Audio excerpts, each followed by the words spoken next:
ਸਤਿ ਸ਼੍ਰੀ ਅਕਾਲ। ਤੁਸੀਂ ਜੁੜੇ ਹੋਏ ਹੋ ਪੰਜਾਬੀ ਡੀਐਸਏ ਦੇ ਨਾਲ ਤੇ ਮੈਂ ਹਾਂ ਪ੍ਰਵੀਨ ਸ਼ਰਮਾ ਲੈ ਕੇ ਹਾਜ਼ਰ ਹਾਂ ਪ੍ਰੋਗਰਾਮ ਸਾਂਝੀ ਸੱਥ।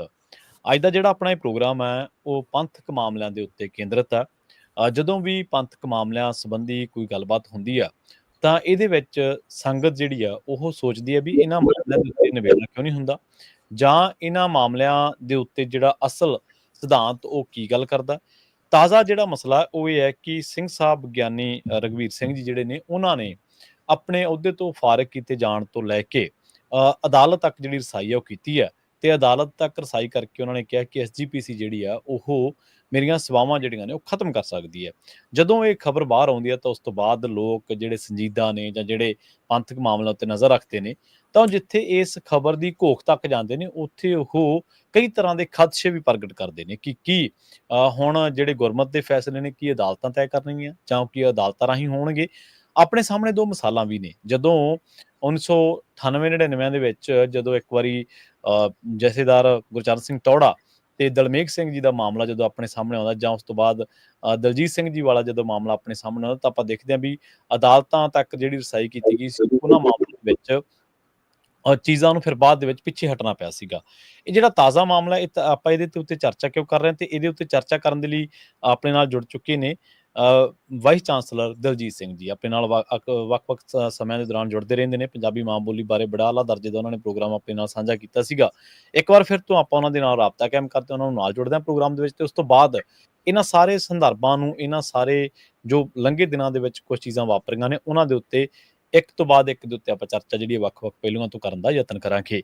ਪ੍ਰੋਫੈਸਰ ਸਾਹਿਬ ਸਤਿ ਸ਼੍ਰੀ ਅਕਾਲ। ਪੰਜਾਬੀ ਡੀਐਸਏ ਦੇ ਪ੍ਰੋਗਰਾਮ ਦੇ ਵਿੱਚ ਤੁਹਾਡਾ ਸਵਾਗਤ ਹੈ ਜੀ। ਸਤਿ ਸ਼੍ਰੀ ਅਕਾਲ ਜੀ, ਤੇ ਤੁਹਾਨੂੰ ਪਿਆਰ ਭਰੀ ਸਤਿ ਸ਼੍ਰੀ ਅਕਾਲ, ਤੇ ਸਾਰੇ ਸਰੋਤਿਆਂ ਨੂੰ ਵੀ ਬਹੁਤ ਪਿਆਰ ਭਰੀ ਸਤਿ ਸ਼੍ਰੀ ਅਕਾਲ ਜੀ। ਪ੍ਰੋਫੈਸਰ ਸਾਹਿਬ ਕਈ ਚੀਜ਼ਾਂ ਨੇ ਉਹਨਾਂ ਦਾ ਨਿਸਤਾਰਾ ਕਰਨਾ ਬਹੁਤ ਜ਼ਰੂਰੀ ਹੈ।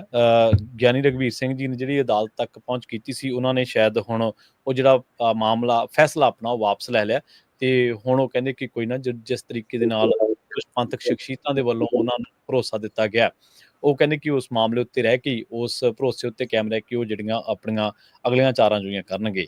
ਇੱਕ ਤਾਂ ਸਿੱਖ ਗੁਰਦੁਆਰਾ ਜਿਹੜਾ ਐਕਟ ਹੈ ਇਹਦੇ ਬਾਰੇ ਆਪਾਂ ਚਰਚਾ ਜ਼ਰੂਰ ਕਰਾਂਗੇ ਕਿ ਇਹ ਐਕਟ ਕੀ ਕਹਿੰਦਾ। ਉਸ ਤੋਂ ਬਾਅਦ ਇਹਦੇ ਐਕਟ ਦੇ ਹੇਠ ਜਿਹੜੀਆਂ ਗੁਰਦੁਆਰਾ ਸਾਹਿਬਾਨ ਦੀ ਜਿਹੜੀ ਮੈਨੇਜਮੈਂਟ ਆ, ਜਾਂ ਕਹਿ ਲਓ ਕਿ ਸਿੱਖ ਧਰਮ ਆ, ਉਹਨੂੰ ਸਮਝਣ ਦਾ ਯਤਨ ਕਰਾਂਗੇ। ਪੰਥ ਦੀਆਂ ਸੰਸਥਾਵਾਂ ਸ੍ਰੀ ਅਕਾਲ ਤਖਤ ਸਾਹਿਬ, ਉਹਦਾ ਇਸ ਐਕਟ ਦੇ ਵਿੱਚ ਕੀ ਜ਼ਿਕਰ ਹੈ, ਜਾਂ ਹੈੱਡ ਗ੍ਰੰਥੀ ਤੇ ਗ੍ਰੰਥੀ ਸਾਹਿਬਾਨ ਜਿਹੜੇ ਨੇ ਉਹ ਤੇ ਅਕਾਲ ਤਖਤ ਸਾਹਿਬ ਦੇ ਜਥੇਦਾਰ ਸਾਹਿਬਾਨ ਦੇ ਬਾਰੇ ਕੀ ਲਿਖਿਆ ਹੋਇਆ, ਕਿ ਵਾਕਈ ਜਿਹੜਾ ਸ੍ਰੀ ਅਕਾਲ ਤਖਤ ਸਾਹਿਬ ਦੇ ਜਥੇਦਾਰ ਜਿਹੜੀ ਨਿਯੁਕਤੀ ਹੈ ਜਾਂ ਉਹਦੇ ਬਾਰੇ ਜਿਹੜੇ ਫੈਸਲੇ ਨੇ ਉਹ ਸਿੱਖ ਗੁਰਦੁਆਰਾ ਐਕਟ ਦੇ ਵਿੱਚ ਕੋਈ ਉਹਦਾ ਵਿਧੀ ਵਿਧਾਨ ਹੈਗਾ। ਸੋ ਇਹ ਜਿਹੜੀਆਂ ਗੱਲਾਂ ਬਾਤਾਂ ਨੇ ਉਹਨਾਂ ਦੇ ਉੱਤੇ ਚਾਨਣਾ ਜ਼ਰੂਰ ਪਾਇਓ। ਤੇ ਪਹਿਲਾਂ ਮੈਂ ਕਮੈਂਟ ਤੁਹਾਡਾ ਇਹਦੇ ਤੇ ਲੈਣਾ ਚਾਹੁੰਦਾ, ਤੁਹਾਡੀ ਟਿੱਪਣੀ ਇਸ ਮਾਮਲੇ ਉੱਤੇ, ਕਿ ਜਿਹੜਾ ਉਹਨਾਂ ਨੇ ਅਦਾਲਤ ਤੱਕ ਪਹਿਲਾਂ ਤਾਂ ਪਹੁੰਚ ਕੀਤੀ ਸੀ, ਬਾਅਦ ਦੇ ਵਿੱਚ ਉਹ ਜਿਹੜਾ ਆਪਣਾ ਫੈਸਲਾ ਗਿਆਨੀ ਰਘਵੀਰ ਸਿੰਘ ਜੀ ਨੇ ਉਹ ਵਾਪਸ ਲੈ ਲਿਆ। ਪ੍ਰਵੀਨ ਜੀ, ਇਹ ਆਪਾਂ ਸਾਰੀ ਆਪਾਂ ਇੱਕੋ ਗੱਲ ਕਹਿੰਦੇ ਹਾਂ ਕਿ ਬੜੀ ਇਹ ਮੱਧਭਾਗੀ ਘਟਨਾ ਵਾਪਰੀ ਹੈ ਸਿੱਖ ਇਤਿਹਾਸ ਦੇ ਵਿੱਚ, ਕਿ ਸਾਡੇ ਦਰਬਾਰ ਸਾਹਿਬ ਜਿਹੜਾ ਕਿ ਧੁਰਿਆ ਮੰਨਿਆ ਜਾਂਦਾ ਸਿੱਖੀ ਦਾ, ਉਹਨਾਂ ਦੇ ਹੈੱਡ ਗ੍ਰੰਥੀ ਸਾਹਿਬਾਨ ਨੂੰ ਕੋਰਟ ਦਾ ਦਰਵਾਜ਼ਾ ਖੜਕਾਉਣਾ ਪਿਆ। ਜੀ ਬਿਲਕੁਲ। ਪਰ ਇੱਕ ਗੱਲ ਸਾਨੂੰ ਇਹ ਸਮਝ ਲੈਣੀ ਚਾਹੀਦੀ ਹੈ ਕਿ ਗੁਰਦੁਆਰਾ ਦਰਬਾਰ ਸਾਹਿਬ ਦੇ ਹੈੱਡ ਗ੍ਰੰਥੀ ਸਾਹਿਬ ਦੀ ਜੋ ਪਦਵੀ ਹੈ ਉਹ ਬਹੁਤ ਸਤਿਕਾਰਤ ਤੇ ਬਹੁਤ ਉੱਚੀ ਪਦਵੀ ਹੈ ਜੀ।